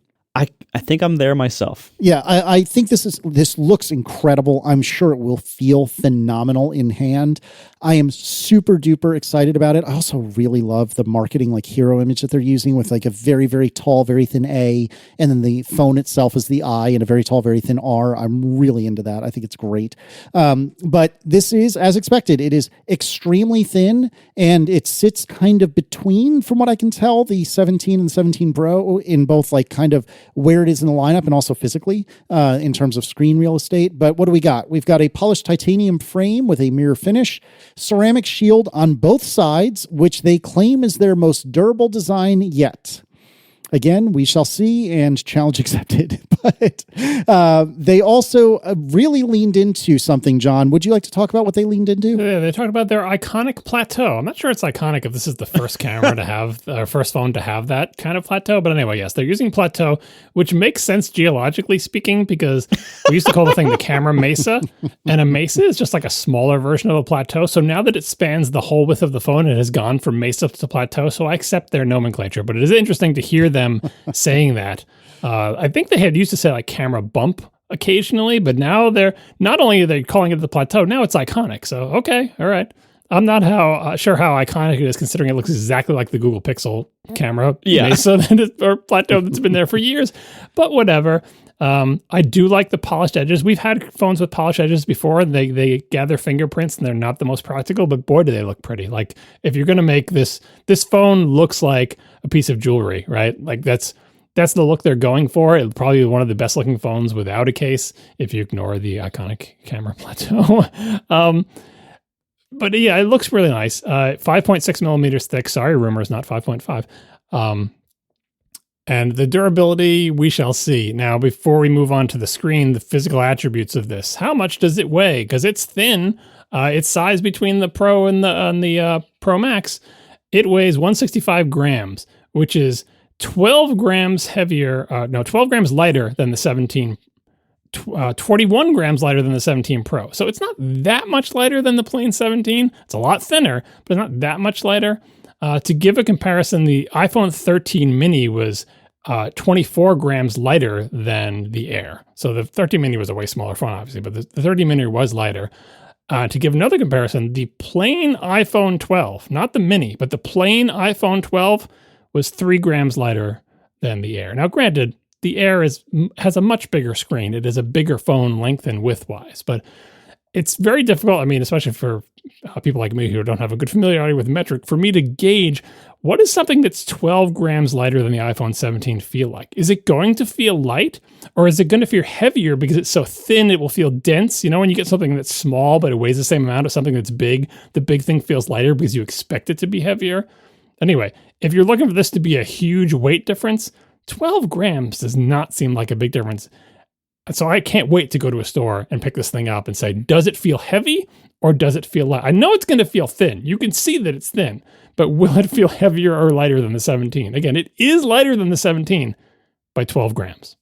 Yeah, I mean, just like as a point of comparison, when we went to titanium from the 14 Pro to the 15 Pro, we went from 206 grams in the base Pro to 187. That's not that much of a savings, but it did feel significant. Oh, it felt big. But weren't those phones the same volume-ish? Yeah, they were about the same volume. So, but it did feel lighter. Because that's the wild card. Like again, because this is so thin, will it feel heavier because you don't expect something that thin to feel that dense? You know what I mean? Right. And so I think it will feel noticeable, and it will be the combination of feeling the thick, the thinness and the lighter weight. Like, it will feel better, but as you were just going through, iPhones have gotten, especially the Pros, have gotten a lot heavier over the last few years than they used to be. Like we had a little bit of savings when we went 14 to 15 from titanium, and then we just ate it right back up again with the 16 and now the 17 Pros. So they've gotten a lot heavier than they were even just 5 years ago. And so the Air kind of brings us back there, but as you mentioned, it's not as much lighter as you might think, mainly because the heaviest parts of the phones usually are the batteries, and the Air is mostly battery. Now, it's not as big as the batteries in the Pros or the regular ones, but it's a huge battery. Like the entire body of the phone below the plateau is basically just all battery. Like, there's almost nothing else in there. It's like battery on the front of the screen. It is a big phone length and width-wise. Like, if they had decided to make this phone either the same size as the 17 or smaller than the 17, it would have been way lighter. but then the battery life would have been way worse, right? Like, so it's interesting, Yeah. like that they chose to put this phone in between the Pro and the Pro Max. So it's like it's bigger than the Pro. It's bigger than the plain 17. If you look at the phone head on, it looks like it's a bigger phone. That gives them room to put more battery. They use the heaviest materials they have. They use titanium, essentially they said because we had to, which I kind of believe them, like to try to make it not bendy. Titanium is the way to go because you have such a thin rim around the thing. I feel like they could have done unibody aluminum to save weight and keep the same rigidity, but who knows what the limits are there. I don't, maybe at this thickness, they didn't have a choice. Glass front and back. It's a pretty looking phone. And I'll take them at their word about the bendability, although I'm sure YouTubers will be bending this thing like crazy. But it's this, and again, they didn't tout the battery chemistry or anything like that. They just, we'll get to the battery life in a second, but they said, oh, it's fine. But like, you can't get around the fact that it's got seemingly the same SoC as the Pro phone with one of the GPU cores disabled. Maybe it's underclocked. The screen, just to get this out of the way, it's 6.5 inches. It's the same as all the other screens. ProMotion, always on, 300 nits brightness, ceramic shield, improved anti-reflective coating. It's a screen that's in between the size of the regular and the Pro Max. So yeah, this is a product waiting for people to decide whether they want to buy this thing. Oh, and the colors, these are the not the least daring colors of the entire lineup. The dishwater's back. Yeah, sky blue, light gold, cloud white, space black. And if you look at all these colors, they are barely there. Yeah, it's very similar to like the way the new MacBook Airs have that sky blue, but like you really have to like look very hard just to notice it. It looks like that kind of difference between them. Yeah, especially since the glass on like the sky blue is more noticeable in the rim than the back. The back is it's same way you say, is that a silver MacBook Air or the blue one? You're gonna look this. Is that the cloud white one or the sky blue one? Well, they're both in the sky, I guess. Like my white balance is off. I can't tell. I do think it's interesting too. Like when you look at like how they were selling this to us, what they kept talking about over and over again was durability and battery life. They drove those points home hard, and it makes sense. Like when you look at a phone like this, that's what most people would have concerns about. Like, hey, is that thing worried about? Yeah, like is that going to bend in half the moment I touch it? And also, does it have any battery life whatsoever? So it does make sense that they did spend so much time talking about durability and battery life. I do think it's hilarious that when John Turnus was introducing the battery life topic, he had just finished talking. He's like, and this has amazing battery life. And then without even seemingly taking a breath, I don't even know if there was punctuation between that and the next thing, he instantly introduces the MagSafe battery pack. I mean, I think you got to the point before where it's like it's addressing people's concern. They're like, well, what if I don't believe you? And what if it turns out it doesn't have good battery life? What then? And Apple says, well, we've got another thing you can buy from us. Which, it's amazing. I mean, come on. It's not a vote of confidence in their battery, but it is exactly what you said, trying to reassure people to let them know we can do something here. And that battery pack, I guess we'll jump to it now. As Casey disappointingly found out, this is a battery pack for the iPhone Air only. This is the only iPhone it works with. And you're like, well, they're all MagSafe. It should work with all of them. I don't think so, because I think this thing goes up so high on the back of the phone because it's so thin that it can't go up that high on any of the other phones because their various camera plateaus and mesas are in the way. So this is iPhone Air only. It's very slim. And by the way, the battery pack does not have any place where you can plug a wire into it. Oh, I didn't know that. It charges through the phone only, from what I've been able to gather in these scant hours. That was a feature of the old battery pack that most people didn't know was there. Like you could, the old MagSafe battery pack could be charged by the phone. Yes, but I don't think anyone did it though. I think this is the only way this one does. Oh, I don't like that at all. It still seems like a good, it's a good accessory for the Air. And like I think they've done a good job. Like the bumper cases that we talked about last week, they do have bumper cases for it if you want that in addition to regular cases. By the way, a bunch of Apple's regular cases for the Air have open bottoms inexplicably, but like whatever. Like I like the open bottom. I don't know what makes Apple decide whether or not to have open bottom, but for the Air, they decided to. Like it's a pretty well realized product. And this is because this is the first. So they just announced the 17, then they do the 17 Air, or not the 17 Air. Then they do the Air. This is where they introduced the A19 Pro. So this is where they started talking about the CPU features in more detail. Does this also apply to the A19? I don't know, but they said it in this part. And they said, performance cores, improved front-end bandwidth and branch prediction, 50% increased last level cache. What the hell is last level cache? That's not really a term of art. L3, or I don't know, they just wanted, marketing probably made them. You're not allowed to say L3. No one knows what that is. And then the GPU cores, they really bragged about the GPU cores here. Again, are these GPU cores different than the ones you bragged about in the A7 and the iPhone 17 with the plain A9? Or are they not? I don't know. So I don't think they are, because in the compare page, all three phones' GPUs are described as with neural accelerators. And that's the part they were talking about. So, and that's what's different from the previous generation GPUs. So it seems like the GPU cores themselves are the same across all three chips, but there's just 5 of them in A19 and Airs Pro, and then 6 of them in the Pro. Well, yeah. Well, again, we'll have to see when people start testing these things. But this is the place where they didn't say this about the A19, but they did say it about the A19 Pro. So we don't know if it applies to all of them or just the one.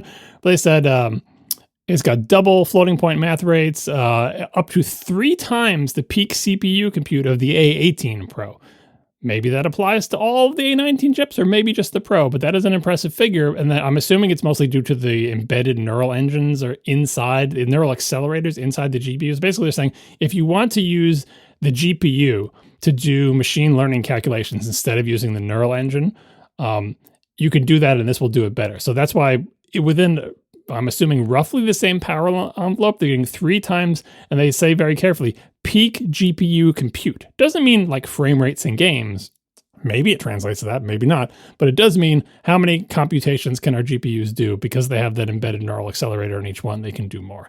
And they bragged about it saying, this is MacBook Pro levels of compute in an iPhone. So I guess we're going to have MacBook Pro levels of compute in the Apple Studio Display too.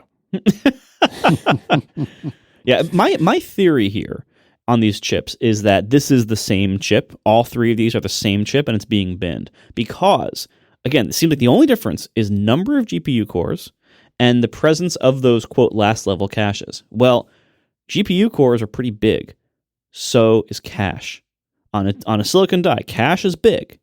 And so if you have a defect and you lose some of your cache space, or you lose a GPU core, you can bin that and you can put it in these lower models. So it's probably the same chip being made 3 different configurations. It's usually been based on memory, though. Memory is so regular. I don't know if the errors would be there. Anyway, someone was going to slice these things open, and we'll find out. But right now, it's a bit of a mystery. And also the clock speeds. I'm just assuming that the errors, the SoC is clocked differently than the Pros, because it's got to be.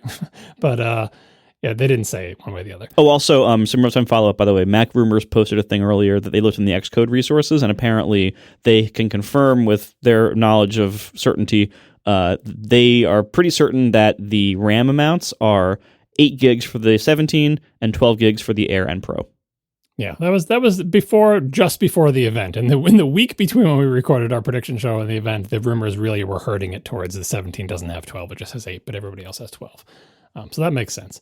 Two things that the Air did get that are special to it, because it's so darn thin and it has such a small battery, is it got 2 new Apple chips for wireless connectivity. It got the N1.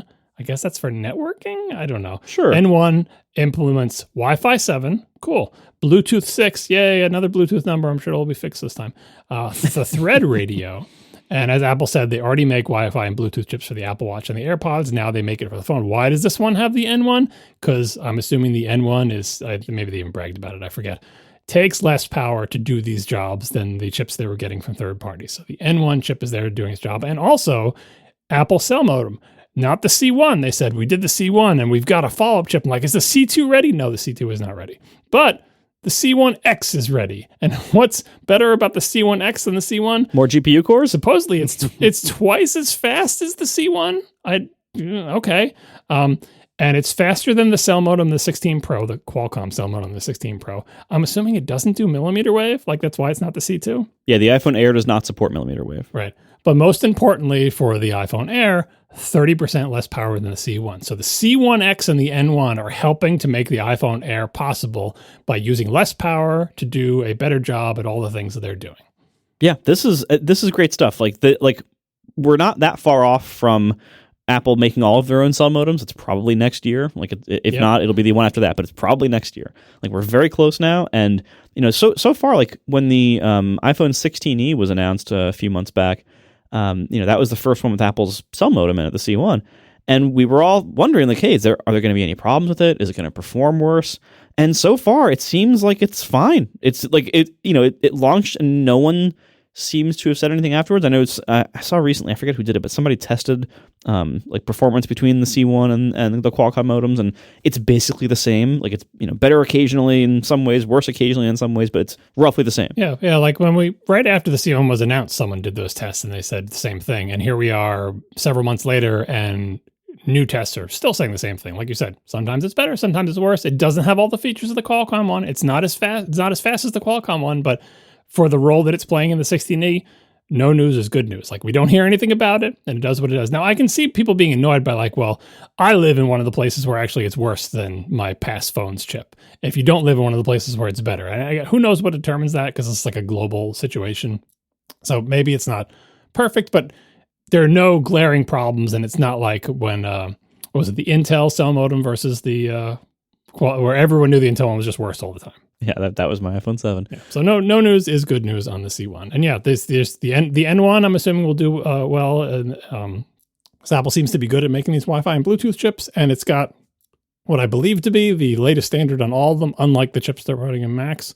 But maybe that'll get fixed in the M5 generation. According to Turnus, this is the most power-efficient iPhone ever made. And let's talk about the camera. Yeah, we'd hope so. Talk about the camera, 48 megapixels, 26 millimeter focal length, f1.6, 100% focus pixels, 2 times telephoto, which now uses machine learning, they said. 18 megapixel center stage selfie camera, same as the iPhone 17. We talked about the dual capture stuff. Video, you get Dolby Vision up to 4K at 60 frames per second versus 120 frames per second on the 17 Pro and Pro Max. eSIM only worldwide. Piss off, China, where apparently, if my understanding is, SIMs are still very common. And Turnus called them decades-old pieces of plastic, which you're not wrong. That was remarkable. Like the way he like so derisively talked about SIMs. That's perfect. It was pretty good. Not enough room in the air for a SIM tray. We'll see what they do with the other phone with that. But yeah, it's what gets sacrificed on the altar of thinness. No more SIM card for you, which makes sense. I believe they even said in the Pro phones, that like the ones that don't have eSIMs have more batteries. Mm-hmm. That's right. Because that was also, by the way, that was another great job by the rumor mill. They not only leaked that fact, but leaked the geometry of where and how the SIM tray would be and how much bigger the battery would be. That's super duper leaked. But anyway, we'll get to that when we get to that phone. So yeah, the battery, it's all day battery life. What does that mean? I don't know. Depends on when it's said. How many hours of video playback? That's what I want to know. Mm-hmm. So the Air gets 27 hours video playback. The iPhone 17 Pro, 33, Pro Max, 39. Yeah, it's got to be everything's got to be underclocked on it. But they're trying their best to say this is going to be all day battery life. Only the people who buy these and try to use it as their phone will be able to say for sure. I mean, one thing that also is likely to be very different between the Air and the Pros. They both do have a very similar Pro chip in them, but the Airs don't have the new thermal system. Mm-hmm. So my guess is the Airs will probably thermal throttle before the Pros will, which actually in some ways might be better for battery life in the sense that like they'll pull down the speeds earlier. But I bet they're just clock lower period all the time. You know, I don't know. They historically don't do a lot of that. Like with Apple Silicon, they don't usually have different clocks within the same family. Well, like a lower peak clock is what I'm getting at. You know what I mean? Like obviously there's no one clock speed that these things all run at. They just go up and down in clock speed, but I imagine the peak's gonna be lower. But people will test it and find out. Like they'll benchmark it. In the benchmarks, you'll see the thermal throttling, and also you'll see if the peak is lower. So once people get these phones in their hands, they'll test. Apple certainly wasn't saying in the presentation. Yeah. All right. The accessories. We get a low-profile MagSafe battery. Oh, God, I was so excited, fellas. I was so excited because if you recall, I impulse bought that battery on the show just because you two jerks wouldn't buy one yourselves, and I ended up loving it. And I still use it from time to time. I love the original one. And it's not perfect, but I loved it. And the integration... Yeah, my wife loves it too, and she was also excited about the new one until she found out she can't use it. Yep, iPhone Air only because, as we discussed, too tall. And one of the reasons she was excited about it is because that's like one of her only remaining Lightning devices. Yep, exactly. For me, it's that in my AirPods case. And so...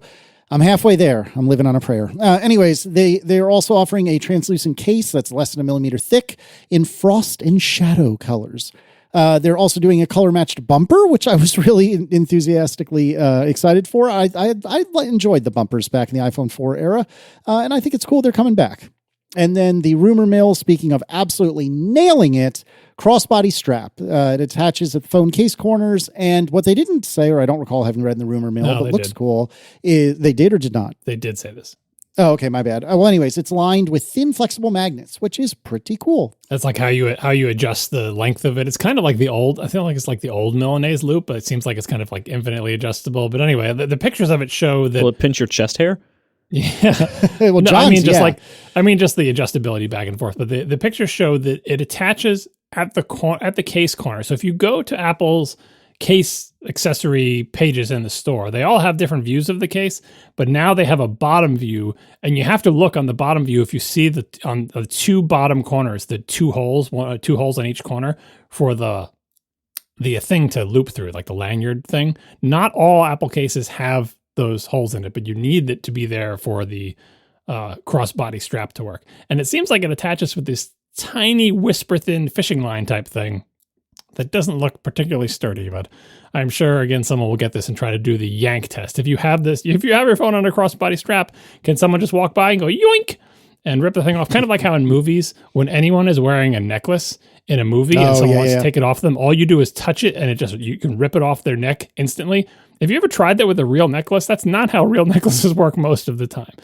Certainly they don't come off intact all the time. Anyway, crossbody strap exists. It's got magnets.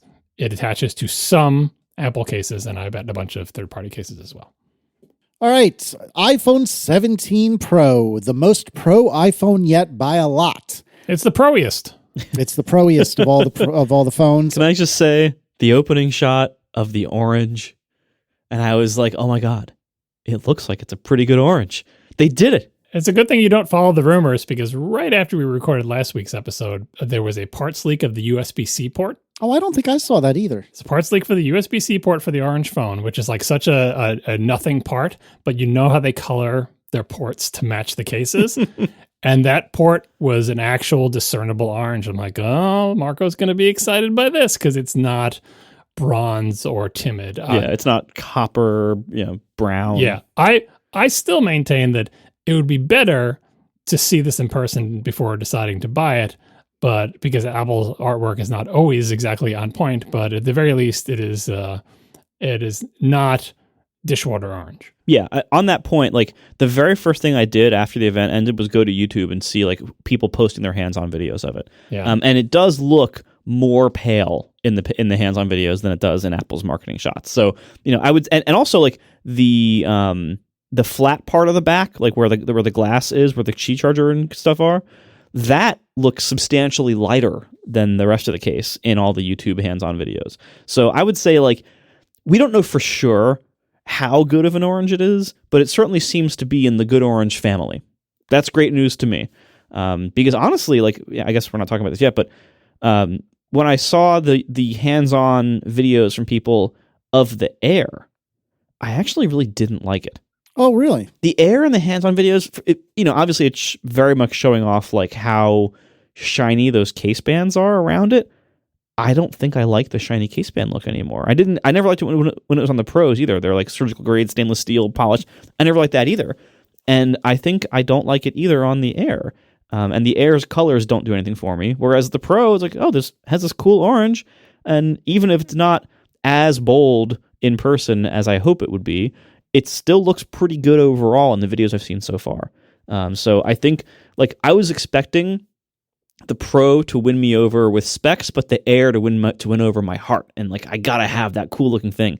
And in fact, as soon as I saw the videos of the Air, I'm like, ooh, that's not for me. Huh. I'll have to look at this because to jump ahead, I don't think I'm going to be buying an Air, but I do think it looks, from only the Apple presentation, it looks super cool. And I am really intrigued by it. I don't think I want to go that route for a few different reasons that we are yet to talk about that are features in the 17 Pro that the Air does not share, and most especially the camera system. But I am intrigued by it. And so I will be going to an Apple store, presumably before we record next, and checking it out for a little bit. I do think the Air will probably feel better than it looks. That is a risk. Like I'm like, don't pick one up. Just don't pick it up. So since we're talking about the colors, the iPhone 17 Pro comes in only 3 colors. It comes in silver, cosmic orange, and deep blue. And that's it. No black, no gray, no space black, no white. Just silver, cosmic orange, and blue, which is a strange lineup. Like, kudos to not making them all look like the Air lineup, where it's just like dim Pro things. The orange one definitely stands out. But strange and very limited lineup of colors for this one. No, this is great. This is the first time in a long time, possibly the entire history of the iPhone, arguably. History of the iPhone Pro for sure. No, the entire. I think honestly, this might be the entire history of the iPhone. The first time in a long time where the Pro has the best colors of the whole lineup. I think the 17 has the best colors.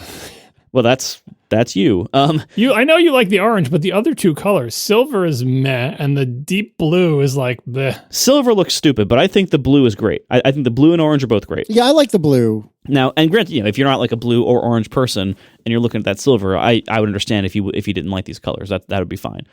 Get a case like everyone else and call it a day. Maybe get a vinyl wrap. Who knows what people do?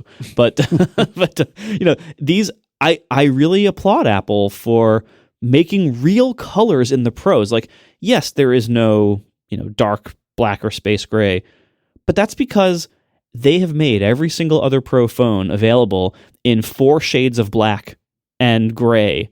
And we had so many of them, they used it up. They used up gray. They depleted the world's supply of gray.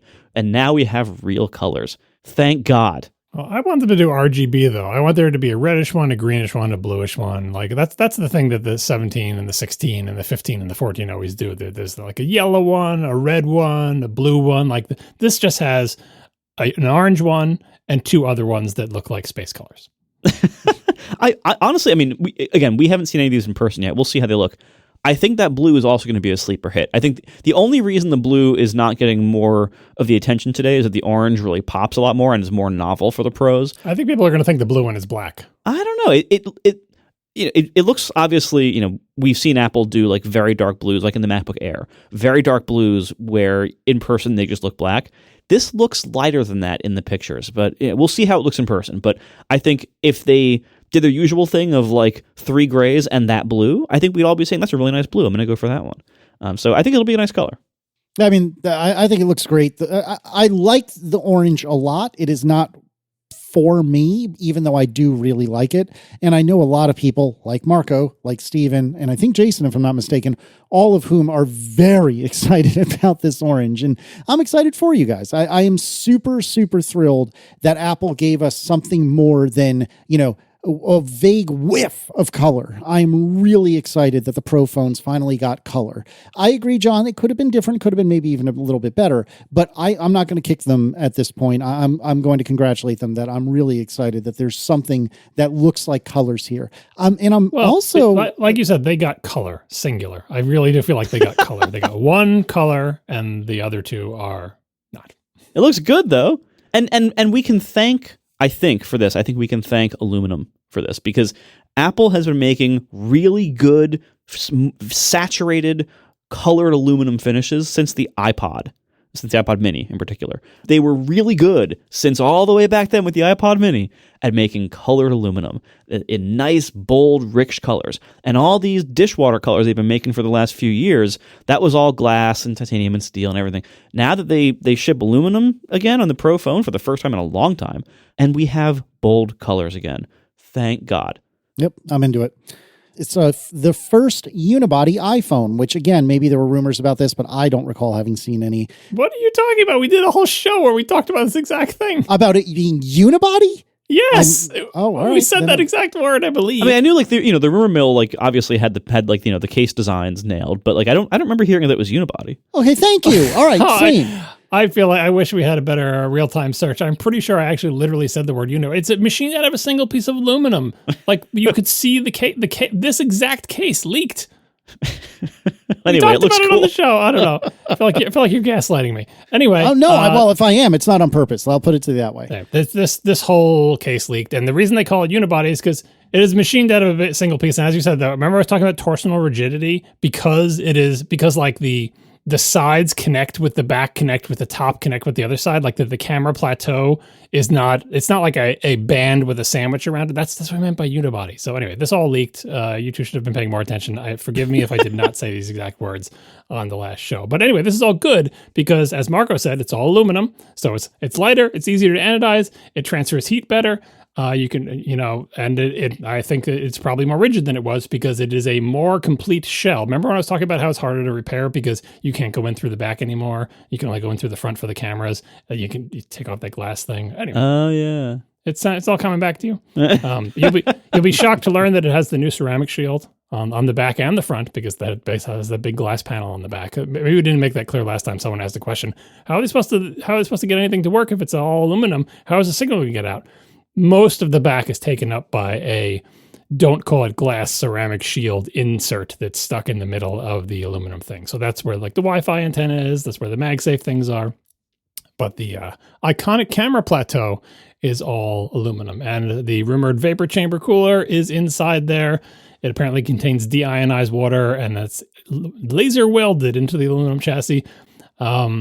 Apparently, the chassis has 20 times the thermal performance of the previous titanium. Aluminum is much better than titanium as a heat sink material. Well, aluminum is better than glass. I think that's the real thing. Yeah, there's lots of insulating things.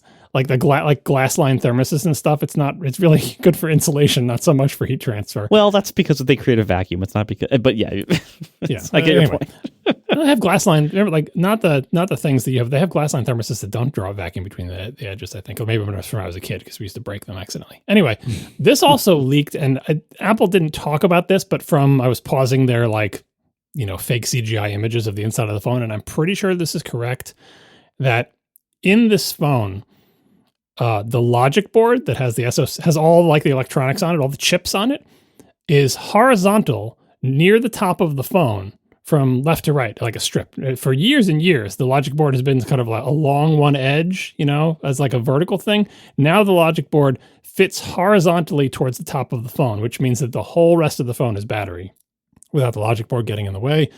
The only thing that gets in the way is in the SIM tray, and we'll talk about that in a second. But yeah, this thing on the inside looks like the rumors said it would, and it has the properties that we all hoped it would. They really touted the vapor chamber cooler and the temperature and the cooling, and what was their brag? It was like 40% better sustained performance over the 16 Pro. That's what I was talking about with like, say you're playing a game for a long period of time. How long does it take the thermal throttle? What kind of frame rates can it maintain?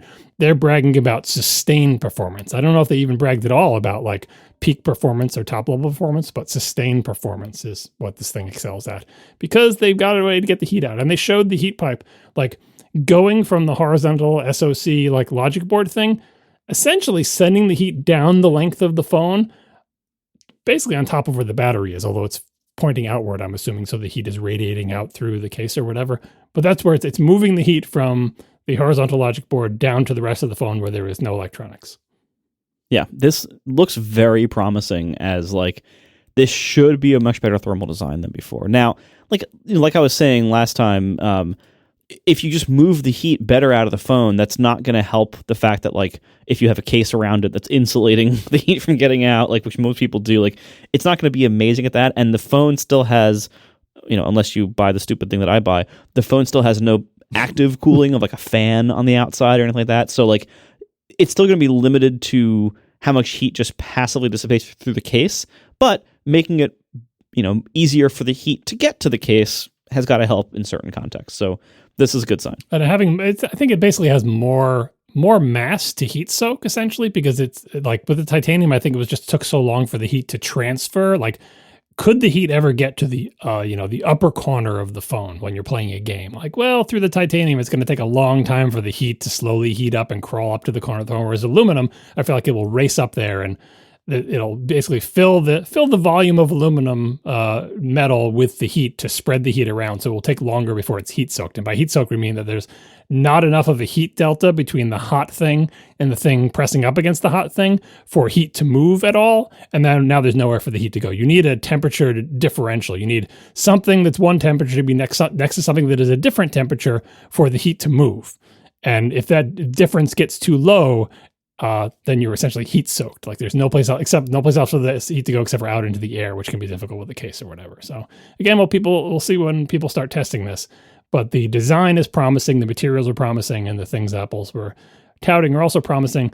In terms of the form factor of this thing, it is 7 grams heavier than the 16 Pro, and the Pro Max is 6 grams heavier than the 16 Pro Max. So not much heavier, but heavier. And both these phones are 1/2 of a millimeter thicker than their 16 predecessors. So the Pro phone is the Proiest. It is big, it is thick, it's got a big battery. The Pro Max has the biggest battery that they ever shipped. I think it's pushing like 500 milliamp hours or something like that. Yeah. And the even like the Plateau, it's the biggest Plateau. The Plateau is also, they're touting like it's aluminum. That's going to dissipate heat too. So Plateau's doing some work. And the rumor about the antenna lines going around the Plateau turned out to be true. They're doing it. So that's cool. Maybe it'll have, because that, if you think about it, that's a ton more of those little plastic antenna lines. Instead of just those tiny little strips around the edges, now it seems like the entire camera plateau has a line that goes all the way around it. And I do wonder if that's going to make the signal reception a lot better. Yeah, it looks very promising for a design. And I think, going back a second to like the weight and the battery size, when Apple designs a Mac laptop, it seems like their philosophy for a long time, and maybe not right now, we'll see, as we go forward, but their philosophy for a long time was basically that Mac laptop battery life was solved. They were good enough, and therefore every time you were able to increase the efficiency of the laptop, then instead of just increasing the battery life and leaving the battery the same size, they would shrink the battery down. We heard the term that they were using internally was shedding excess battery, and they would shrink the battery down and therefore reduce a lot of other things, size, weight, etc., but also peak battery life whenever they could. It seems like they take the opposite approach to weight in the iPhone, where they do whatever they can to save generally weight in the Pro phones with these case design and materials changes and everything. But then what they want to do is spend as much of those savings as possible on bigger batteries. And that's why as the phones get bigger, they're making them heavier. And each new generation, with the exception of that one savings we got from titanium, each new generation is like a couple of millimeters bigger and more battery. And now with this one, they made a big case design change with this new aluminum unibody and the new big plateau. And this is a huge change in, the case is probably much lighter. They probably gained a decent amount of internal volume with the new Mesa design or plateau design. And so what do? They made the battery a lot bigger. It's like 20% bigger. That's why the phone, despite the lighter case and everything, it got a little bit heavier. Without the lighter case and everything, it would have gotten a lot heavier. So, at least they're keeping it in the range it was before. I still think these phones are heavier than is ideal, but their philosophy with the phones is very clearly, with the Pro, put as much battery that will fit in the case and will just deal with the weight. And so, I can't argue with the utility of that. That does seem like most people, especially Pro buyers, want that extra battery life. Yeah, like when you have a line that's this big and this diversified, this is the role of the Pro, to be the biggest, meanest, heaviest, hottest, most powerful. Like that's its role. It's, and they continue to push it in that direction rather than like reeling it back in. And the Air gives even more breathing room. It's like we've got these other phones with all sorts of sizes and shapes that we keep trying over there, but the Pro's mission has always been clear, and they lean into that pretty heavily with the features we'll get to in a little bit. And even here on the eSIM only models, as we mentioned. Their figure that they give you, so you can look at the internals and see how much more battery we get. Well, it's like 1 more square centimeter. Well, what does that translate to? Apparently 2 hours of video playback, because that's the only way Apple measures battery anymore. 2 additional hours of video playback for having eSIM only. Why? Because the place where the SIM tray would be, we put battery there. Good. Cool. Before we move on, something I'm very curious about. Are these going to be weighted in an odd way? Like, are these going to be top heavy, particularly the Air? Or maybe the Air will be the opposite. Maybe it'll be top light since the battery is everywhere but the camera plateau. No, I don't think so. Like, I think you'd think so volume-wise, but I think you're right that, like, the battery is probably the most dense and heaviest part, and the battery is not in the... Sometimes the battery tucks up under the plateau a little bit, but it's mostly not there. It's mostly the cameras, which have the highest volume of air inside an iPhone, I imagine, is probably inside the cameras, because air is a functional part of it, whereas it seems like every other part of it, it's like the old story, which may or may not be true, of the iPod team complaining that they couldn't make it any smaller, and Steve Jobs takes an iPod and puts it into a conveniently placed fish tank that apparently was in the meeting room, and air bubbles start coming out of it. And he says, "See those bubbles? That means you can make it smaller." It's such a good story. I hope it's true because it's such a good story. But anyway, the space is tight inside the iPhone. There's not a lot of wasted space. But if there's any, like, it's probably the air gaps inside the cameras and the tetraprism and all that other business or whatever. So we'll see when we get them and hold them in person. I certainly don't expect the Pro to feel top heavy at all. The Air, we'll see. All right. Let's see. Where are we? So colors we talked about. No black, I still think is funny. I'm not complaining, but I'm very surprised. Yeah. Speaking of the no black, the other thing is the only neutral color, like white balance wise, is the silver. Yeah, that's true. The A19 Pro, I mean, I feel like we've talked about everything, right? Is there anything else we need to talk about? It's the A19 Pro with all the cores enabled and 40% better sustained performance because of the vapor chamber, supposedly. Sounds good. The back panel, like we said, ceramic shield, 4 times more crack resistance than previous backs, or so they say. And we talked about how we'll test that. Yeah, I'm sure I will test that. eSIM only models, like we said, bigger batteries. We talked about I guess we didn't really talk about the cameras, did we? Yep, it's time to talk about the cameras. This is where they're spending, again, the role of the Pro phone is to have all the best stuff, and cameras are a real important part of the phone. And this is a pretty big year for camera upgrades to the phone. Again, not because of the 1X, because it seems like the 1X camera, the main camera, is the same as it ever was. But now that what they're touting is all 3 back cameras are 48 megapixel, quote unquote, fusion cameras. We already mentioned the 48 megapixel ultra wide from the 17, and this has it as well. And it also has a brand new 48 megapixel fusion telephoto tetraprism lens with a 56% bigger sensor than the previous gen, improved 3D sensor shift image stabilization.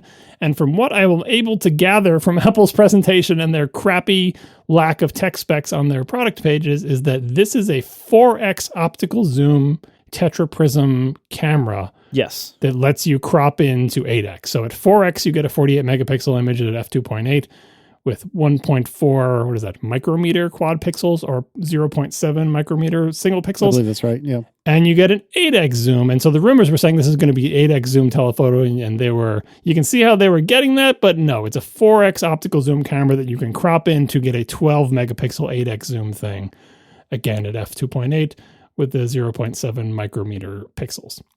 So as they touted, it's our longest optical quality zoom ever. If you want to just have the decoder ring, whenever Apple says optical quality, it means not optical. Yep. It's optical quality, yeah, but not. It's like it leaves your dishes virtually spotless. That means your dishes have spots on them. Yeah, typically the more qualifying words you add to a term, the less it is like that term. Yeah, but it is interesting because what they're saying is like that the 5X maybe was a little bit too zoomed in. So this is optically 4X because it's easier to zoom in. It's much more possible to zoom in within a camera, but you can't really zoom out. You got to switch to a wider camera at that point. So they moved it back to say optically it's a 4X, but it's 48 megapixel and you can move in to 8X at the 4X is 100 millimeter equivalent, they say, and 8X is 200 millimeter equivalent. So I think this is probably a better compromise. And they touted it at the end by saying, look at all the different ranges we have. It's like you have 8 cameras in one. And they basically said the main is like these 2 focal lengths, and the ultra wide can do these 2 focal lengths, and the tetraprism can do these focal lengths. So I think they're covering a good range here. And the fact that they're all 48 megapixels is, we'll see what the quality is like, because that doesn't mean they're all equally, like the quality is equally good, but the sensor is 56% bigger on the telephoto. So maybe the telephoto ones won't be as clearly lesser quality as they used to be. I'm assuming they still will be lesser quality, but maybe it'll be a closer race. Yeah, they will, because it's still like when you compare it to the 1X sensor, the 1X sensor's pixels, the quad pixel size is 2, is it micrometers? The melting U, is that micrometers? Yeah, melting U. All right. So anyway, yeah, the 1X is 2 micrometers of a pixel size instead of 1.4. Yeah. Right. And the zoom is 1.4. So it's still a smaller sensor because, like, to just optically speaking, to have a longer lens, in such a tiny little space, you're probably going to end up with a smaller sensor. But it is bigger than the last one, the 12 megapixel one than the last one. So I think overall, yeah, there's still going to definitely be quality sacrifices between the 1X pictures and the 4X pictures, no question. But there should be a smaller difference. Like the 5X from the outgoing models was not a very good lens or camera or sensor at all. It was, as I mentioned, last week, like it was functional. It was not good. It was great if you wanted to, like, hey, take a picture of that really far away parking sign or whatever, but like you weren't getting a lot of great art out of it. This improves the chances that you will get better art out of it. It's still not going to be similar. It isn't going to be to the level of the 1X, but it's going to be less of a downgrade. And as for the focal lengths, I think this is great. Like, now you have the 1X doing 1 well, 2 okay. This will do 4 pretty well, and 8 kind of okay. Like, I think that's a really good spread that covers the range well. Like, going from from the 1X all the way to the 5X before, that was a big span. Ideally, I would love for this to be what was rumored, I believe, a while back, which was like 3.5 and 7 as the telephoto and the crop telephoto. That would be, I think, a little bit more ideal, because like bring it in a little bit more. Because at that full 8X, the 200 millimeter equivalent for a full frame, that's pretty zoomed in for a phone, especially. That's going to be a stabilization challenge, and it's going to be a really tiny crop in the middle of an already not that big sensor. That's why they've got improved 3D sensor shift image stabilization. I mean, that's great, but it's still, you got to fight physics here pretty hard. And again, like, I'm guessing that crop of the 8X, I haven't done the math. It's probably less sensor area than the outgoing 5X was, which is going to mean those pictures are going to suck. Now, that being said, they did, Casey mentioned a little bit ago, they said that at least on the 2X crop off the main sensor, they are now using machine learning enhancement of details at 2X. I'm assuming, I don't know if they said, that probably also applies to the 8X mode. Yeah, they did. In this section, they said deep learning models for demosaicing. Demosaicing is how they take the sensors aren't like RGB for every single pixel. They do this demosaicing thing where they take the sensor values and derive RGB pixels from the various sensors that surround them. And this is where they're using the deep learning models to, instead of doing that sort of mechanically straightforward way, they have models that have some awareness of what you're taking a picture of. Demosaicing is not the same thing as, hey, I took a picture of the moon and it replaced it with like a rendered image of the moon. That's not this. Demosaicing is a very low level thing that happens inside the camera. But we'll see. I mean, there's always the opportunity for there to be weird artifacts because the deep learning model knows something about the picture and does weird stuff.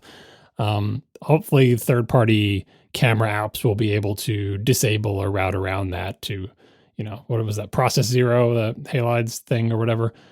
To get cameras that are more true to what the sensor is seeing and let you do your own processing on them. But all we have to go on now are Apple's marketing speak, and they did tout this deep learning at new levels of their camera systems. Yeah. So ultimately, this looks like a pretty solid upgrade for the cameras. It looks like a pretty significant one. We'll see how it plays out in practice once we actually get these things and use them and see that, that zoomed in mode and everything. We'll see. But it looks like a pretty substantial upgrade, so I'm looking forward to it. Yeah, very much so. And the Real Pro stuff here, you can tell it's the Real Pro stuff because most people have no interest in it. That's when you know it's Real Pro stuff, which is ProRes RAW capture, which that's why they have a 2 terabyte Pro Max. And also the phones support external storage as of like a generation or two, right? So this is for people shooting movies on iPhones, which is a thing that happens so a surprising amount these days. So ProRes RAW and GenLock, which is a timecode synchronization standard in the real movie camera type industry. Those are features that regular people are never going to care about or use. The GenLock thing, I think, requires a giant external hardware brick to make it work.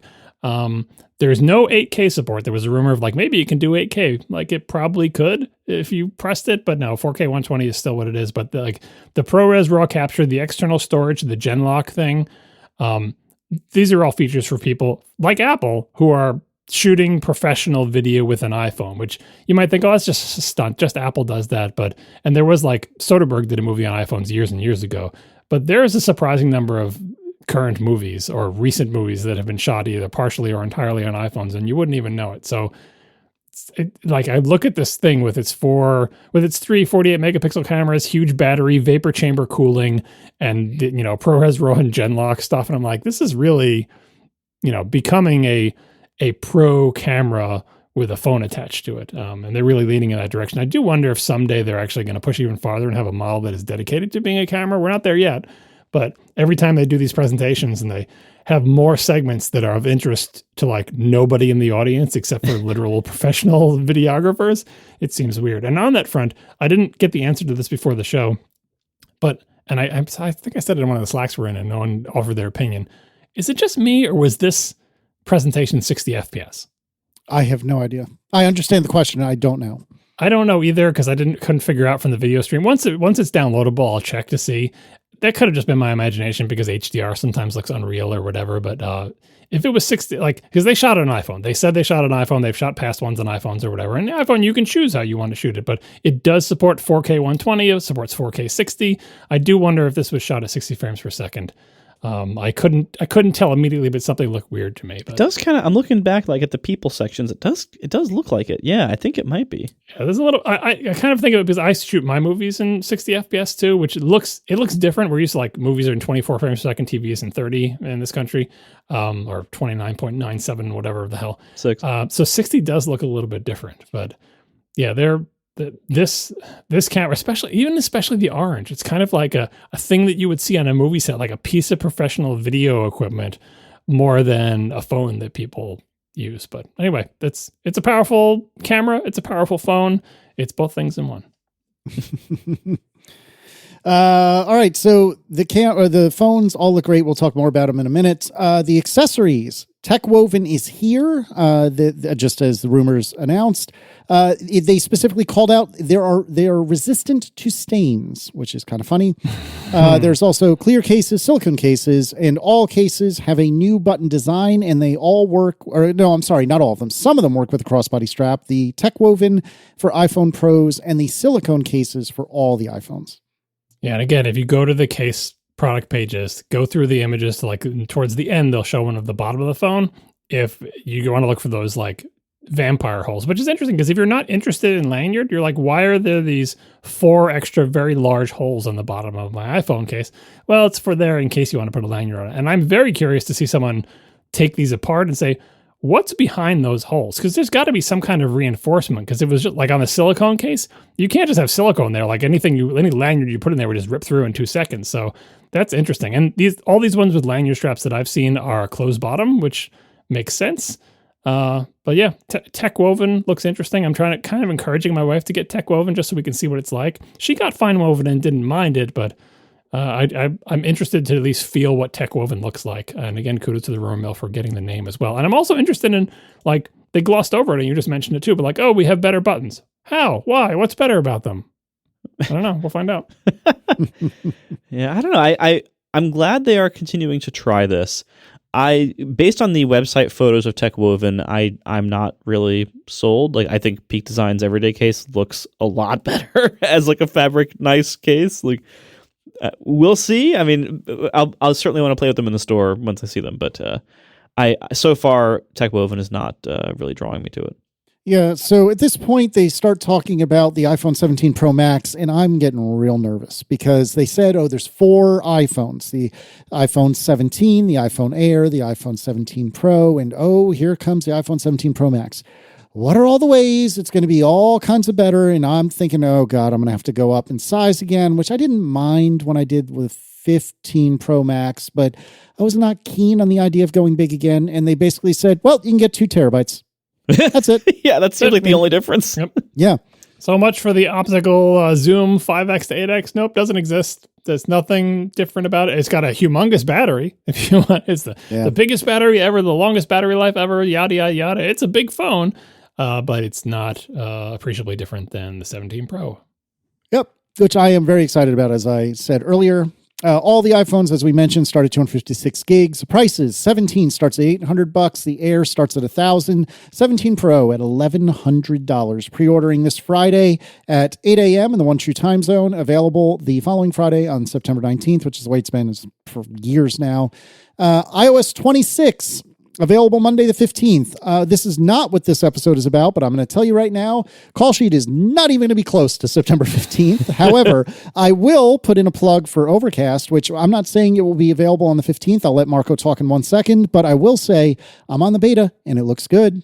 So get excited for that. Thank you so much. Yeah, I submitted it to Apple earlier this evening. So we'll see if it gets through app review in time.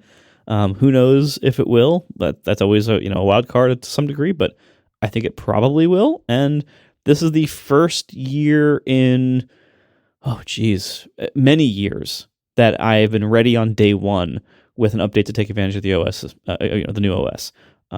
That being said, it's not perfect. Neither is the OS.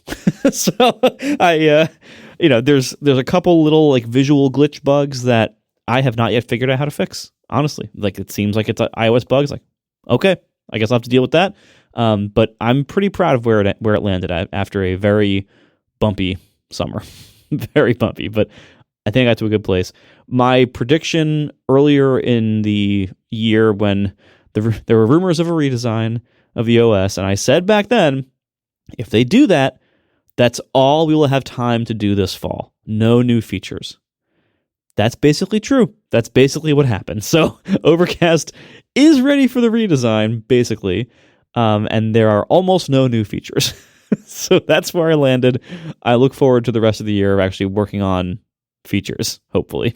Yeah, and Call Sheet, I have been working very hard on it, particularly in the last few weeks, even despite the fact that my house is periodically underwater. I don't want to talk about it. But suffice to say, I am starting to make progress. I tweeted earlier, tweeted or whatever we call mastodoning earlier, that I can almost see a speck of light at the end of the tunnel, which is a lot better than I could say about a day ago. So I'm planning on something, no promises. I'm planning on something for iOS 26, but it almost certainly will not be in September, and I am aiming for early October, but we'll see what happens. John, since I brought this up, even though I told everyone we weren't going to talk about it, what is the situation in as few words as possible for your app library? Well, most importantly, this wasn't in the presentation, but we all saw it afterwards in like Apple's press releases and on their website or whatever that iOS 26 is coming out September 15th. When I saw someone post an image that Tahoe is coming out September 15th, I'm like, that's got to be a joke. Because like for many, many years, until very recently, macOS would always come out later than like iPadOS and iOS or whatever, because it's just not as important. And some years it was awkward because there'd be like some kind of feature with like synchronizing the new version of Notes, and it was like, but the new version of macOS isn't out yet. What should I do or whatever? And I was like, well, this year I bet they'll wait on macOS because like macOS will come out in October or something because it's so clearly not ready to ship, right? Nope. macOS Tahoe, Monday, September 15th, which boggles my mind as someone who's been using Tahoe every single beta for a huge amount of time. Like, I cannot believe they're going to ship this. I would strongly advise people maybe think twice about upgrading to Tahoe 26.0 because things are rough. And not just in the OS itself, because a lot of the things that I found in my apps is that Tahoe broke my apps. Things that used to work stopped working, and I had to figure out why are they not working and how can I make them work on both Tahoe and the older OS. That has been frustrating, and any Mac app that has not been updated to do what I just described on Tahoe is going to have things that are broken in it that are through essentially no fault of the developer because they worked fine on like whatever all the previous OSs that it supported, but now Tahoe broke them because lots of stuff in Tahoe is broken. In fact, I just added a feature like 2 days ago to try to work around my misunderstanding of how a new Tahoe feature is supposed to work. And now I realize I have to undo that and redo it in a different way. So I have not submitted my app for app review. It's going to be, or any of my apps for app review, it's going to be quite a race to the finish. In particular, Switch Glass is the most broken, so I really need to get that one out, but that's also the one where I have to redo the work I just did 2 days ago, because now I have a better way. I misunderstood the way some features supposed to work in Tahoe, and so I did a weird thing that wasn't helping and didn't work, and I have a better idea for it now, but I'm up against it for all these things. I'm going to submit all my apps and upload all my apps and cross my fingers because they're every single thing that I've written, all 5 of the apps that I published, 3 of which are on the Mac App Store, 2 of which are dinky, like do nothing helper apps, whatever. All of them have code changes, like functional code changes that you will want if you're running Tahoe. So I'm going to try to be there on day one. I think I'll be able to submit all my apps within the next 2 days, but then it's the question mark about app review and if I make it through and yada, yada. But the most shocking news of the entire day is that they're shipping Tahoe in September. Why? What's the rush? It totally needs more work. Please work on it more. So much stuff is broken. Anyway, be careful out there. For podcasters, Rogue Amoeba makes some really incredible apps that we use to record our microphones and things like that. I don't remember if they sponsored in the past, but they're friends and they really do make incredible stuff. And typically they're not day one for new releases, although they're usually very close. And so I'm not usually a day one upgrader, but I'm typically a month one upgrader. And I got to tell you, I don't know if that's going to be me on Tahoe anytime soon. I don't want to be that guy, that old man, but I think I might wait a while because yikes. Wait a little bit. And I can't even tell you, is the 0.1 going to be a huge relief, or are we going to have to wait till the 0.4 or 0.5 for things to settle down? Because so much basic stuff is broken and janky and weird. Again, not just in the parts of the OS that you'll use, this dialog box looked weird and this button was misaligned and this text was over there. Yeah, you'll see that. But in the APIs that third-party apps use, APIs that used to work fine and now do something weird or janky. And that's where you're going to see it, because it's going to be you're going to upgrade. And even if the OS is fine, all the apps that you have that didn't update on day one along with you are going to do weird stuff. So I really wish they had held this one back. I don't understand why they're rushing it out, but someone set a deadline, and it looks like all the OSs, watchOS, iOS, iPadOS, presumably tvOS, September 15th, whether they're ready or not, and they're mostly not. Yeah, everything is remarkably in sync with this with today's releases. All the OSs are coming out Monday. All of every single product that was announced today is coming out the 19th. Everything is totally synced up. So we'll see what happens. But for what it's worth, I've been running the iOS betas for the last several betas. They're not perfect. They still feel like betas to me. I just, as we were recording, upgraded to the release candidate. I think that's fine. I wouldn't enthusiastically suggest it, but I think it is fine on iOS. And if you're an iPad user, again, there's foibles and issues and things, but the new windowing is incredible. So I do strongly advise, if you're willing to put up with a little bit of inconsistencies, upgrading to the latest iPad OS. But yeah, we'll see about Tahoe. All right. Anything? We have to talk about what we're planning to buy or did already buy. I can tell you that I think I said earlier, I am in for a pair of AirPods Pro 3. I plan to buy a blue iPhone Pro Max in whatever capacity this I said Pro Max. I did not mean that. An iPhone 17 Pro in whatever capacity I currently have, which I think is 512. And I will probably be getting Erin an orange one because her school colors are actually orange and blue. And so together we will look really great at UVA tailgates. But anyways, you look like the Denver Broncos or the University of Virginia. But anyways, the point is that she will be getting a orange. As far as I know, I haven't really spoken to her about it. I'll be getting the blue. And I don't plan on getting a watch, as I said, and I will be definitely looking at and probably lusting after the Air. But again, because of the thermals, because of the cameras, I don't expect to desire to own one, or certainly not to have that be my only phone.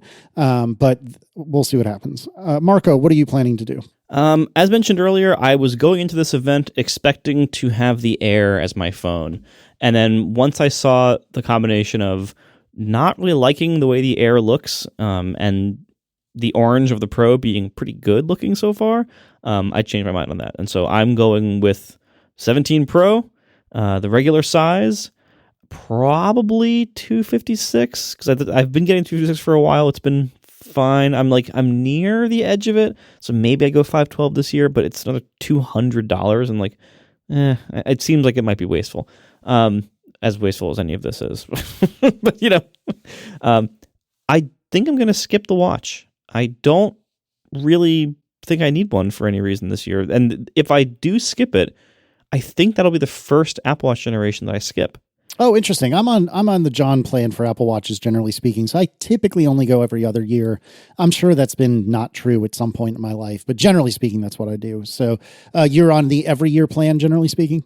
I have been. And in large part, in the earlier days especially, that was because developing an Apple Watch app, you would want every bit of performance you can get, because it was such a sluggish process, transferring the app over and debugging it and launching it. It was so awful that if you upgraded a watch every year, each time you could save minutes per run of your app. It was significant. That's no longer really the case. So I think I'm probably going to skip the watch this year. Certainly for now, I'm skipping it. We'll see, as the year goes on, if I need a bigger one for any reason, like My testing Ultra is the first gen Ultra, and it's pretty old and worn at this point, so maybe I'll get the Ultra later in the year for testing, but I probably don't need to. And then, Tiff's getting the Orange Pro. She skips iPhones now every other year. But she's up for one, so she's also getting Orange. We're going to be a dual Orange family. But I figure that's okay. I make an Orange app. That's fine. We're all Team Overcast over here. Is she not Pro Max? I had in my mind that she's she was Max. Pro Max. Yeah, sorry, she's Max. Oh, okay. Yeah, and then we're both getting new AirPods because they're awesome and we use them constantly.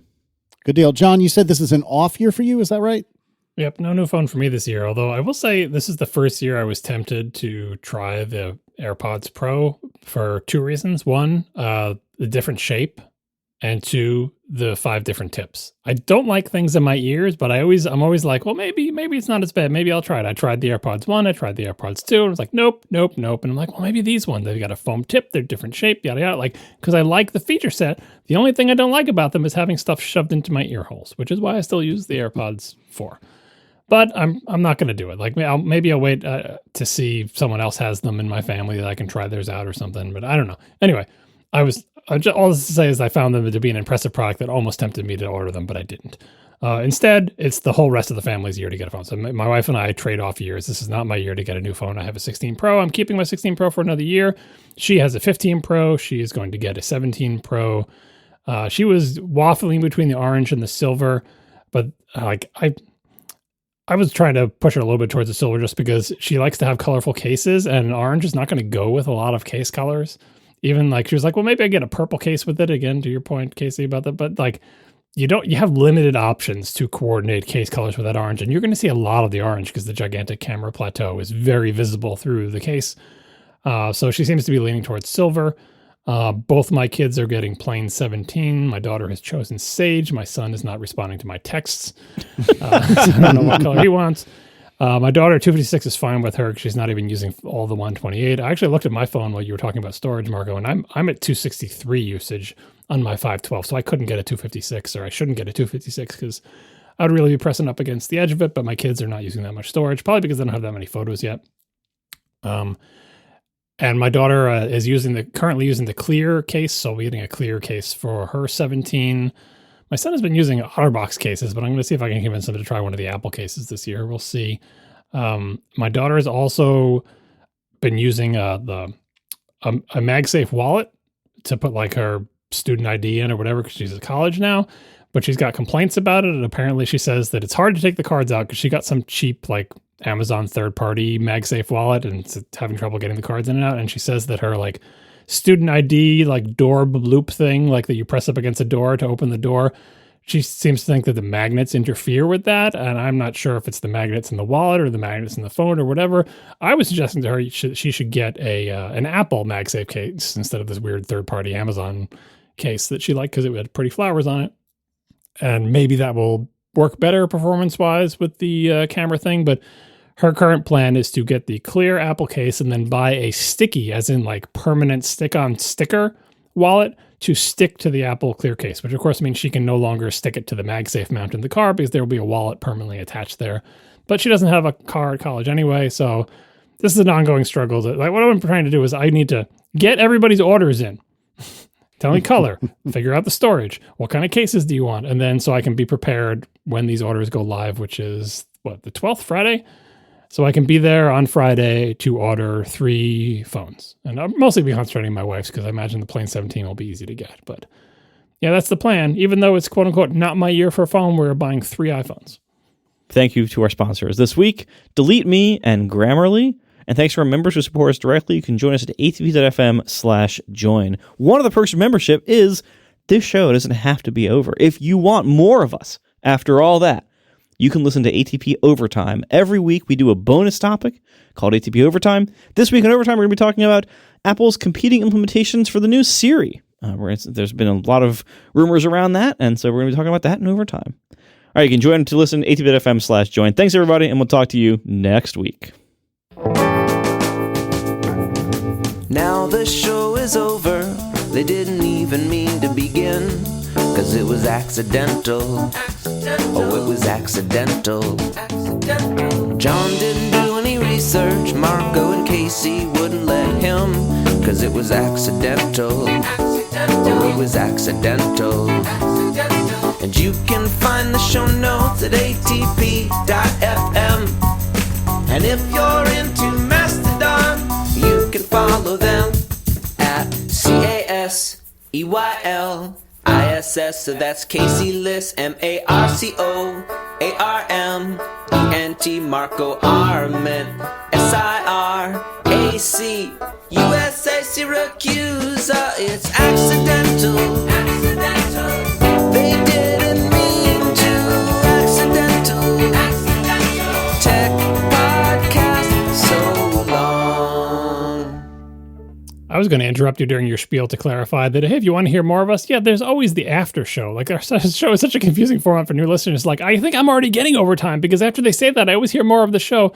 You're hearing the after show, not overtime, which comes after the after show. I know it's confusing, but, you know, hopefully I feel like the people who are considering purchasing membership have probably been listening long enough to have internalized our weird format and understand that overtime is not the same as the after show.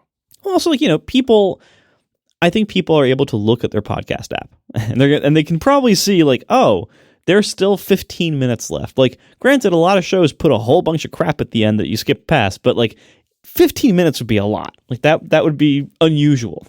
Yep. You're saying 15 minutes for the after show, or because our overtime's usually longer than 15 minutes? No, I'm saying, yeah, for the after show. Because, you know, I'm saying, like, you know, a lot of like, you know, the big market podcasts, like the podcast made by staffs of 10 people, a lot of times their actual content ends a good 3 minutes before the actual file ends, because they're going through, you know, our editor this week was so-and-so, the music by so-and-so, and then they have 3 minutes of promos and ads after all of that. Like, so you could be forgiven if you look at your podcast app as a listener and we see you next week, and you see there's like, you know, 2.5, 3 minutes left. You could be forgiven for saying, all right, Marcus played, good, move on. But if you see there's like 10 or 15 more minutes, like, okay, there's probably content somewhere in there. Speaking of content, anyone have an after show? No. You kidding? I feel like I had an idea earlier and then it jumped right out of my head. So I got nothing. I think I'm going to actually, like, I was taking out like my Apple Watch Ultra earlier, and like I have a couple of iPhone 14s for testing. I have some old iPhone SEs. I think I'm going to do like a big Apple trade-in for all this stuff. It's like, you know, you get maybe $100 for most of the stuff. Like, you don't get a lot, but I have a lot of them. Yeah, be prepared for disappointment. Apple's official trade-in prices are not great.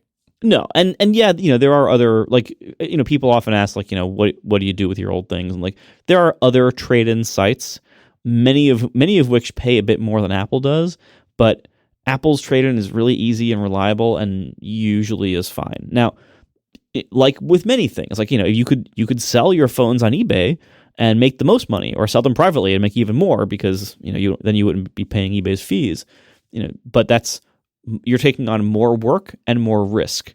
And so, like everything, it's like, well, there's options if you want to take on very little work and very little risk, but you will make less money.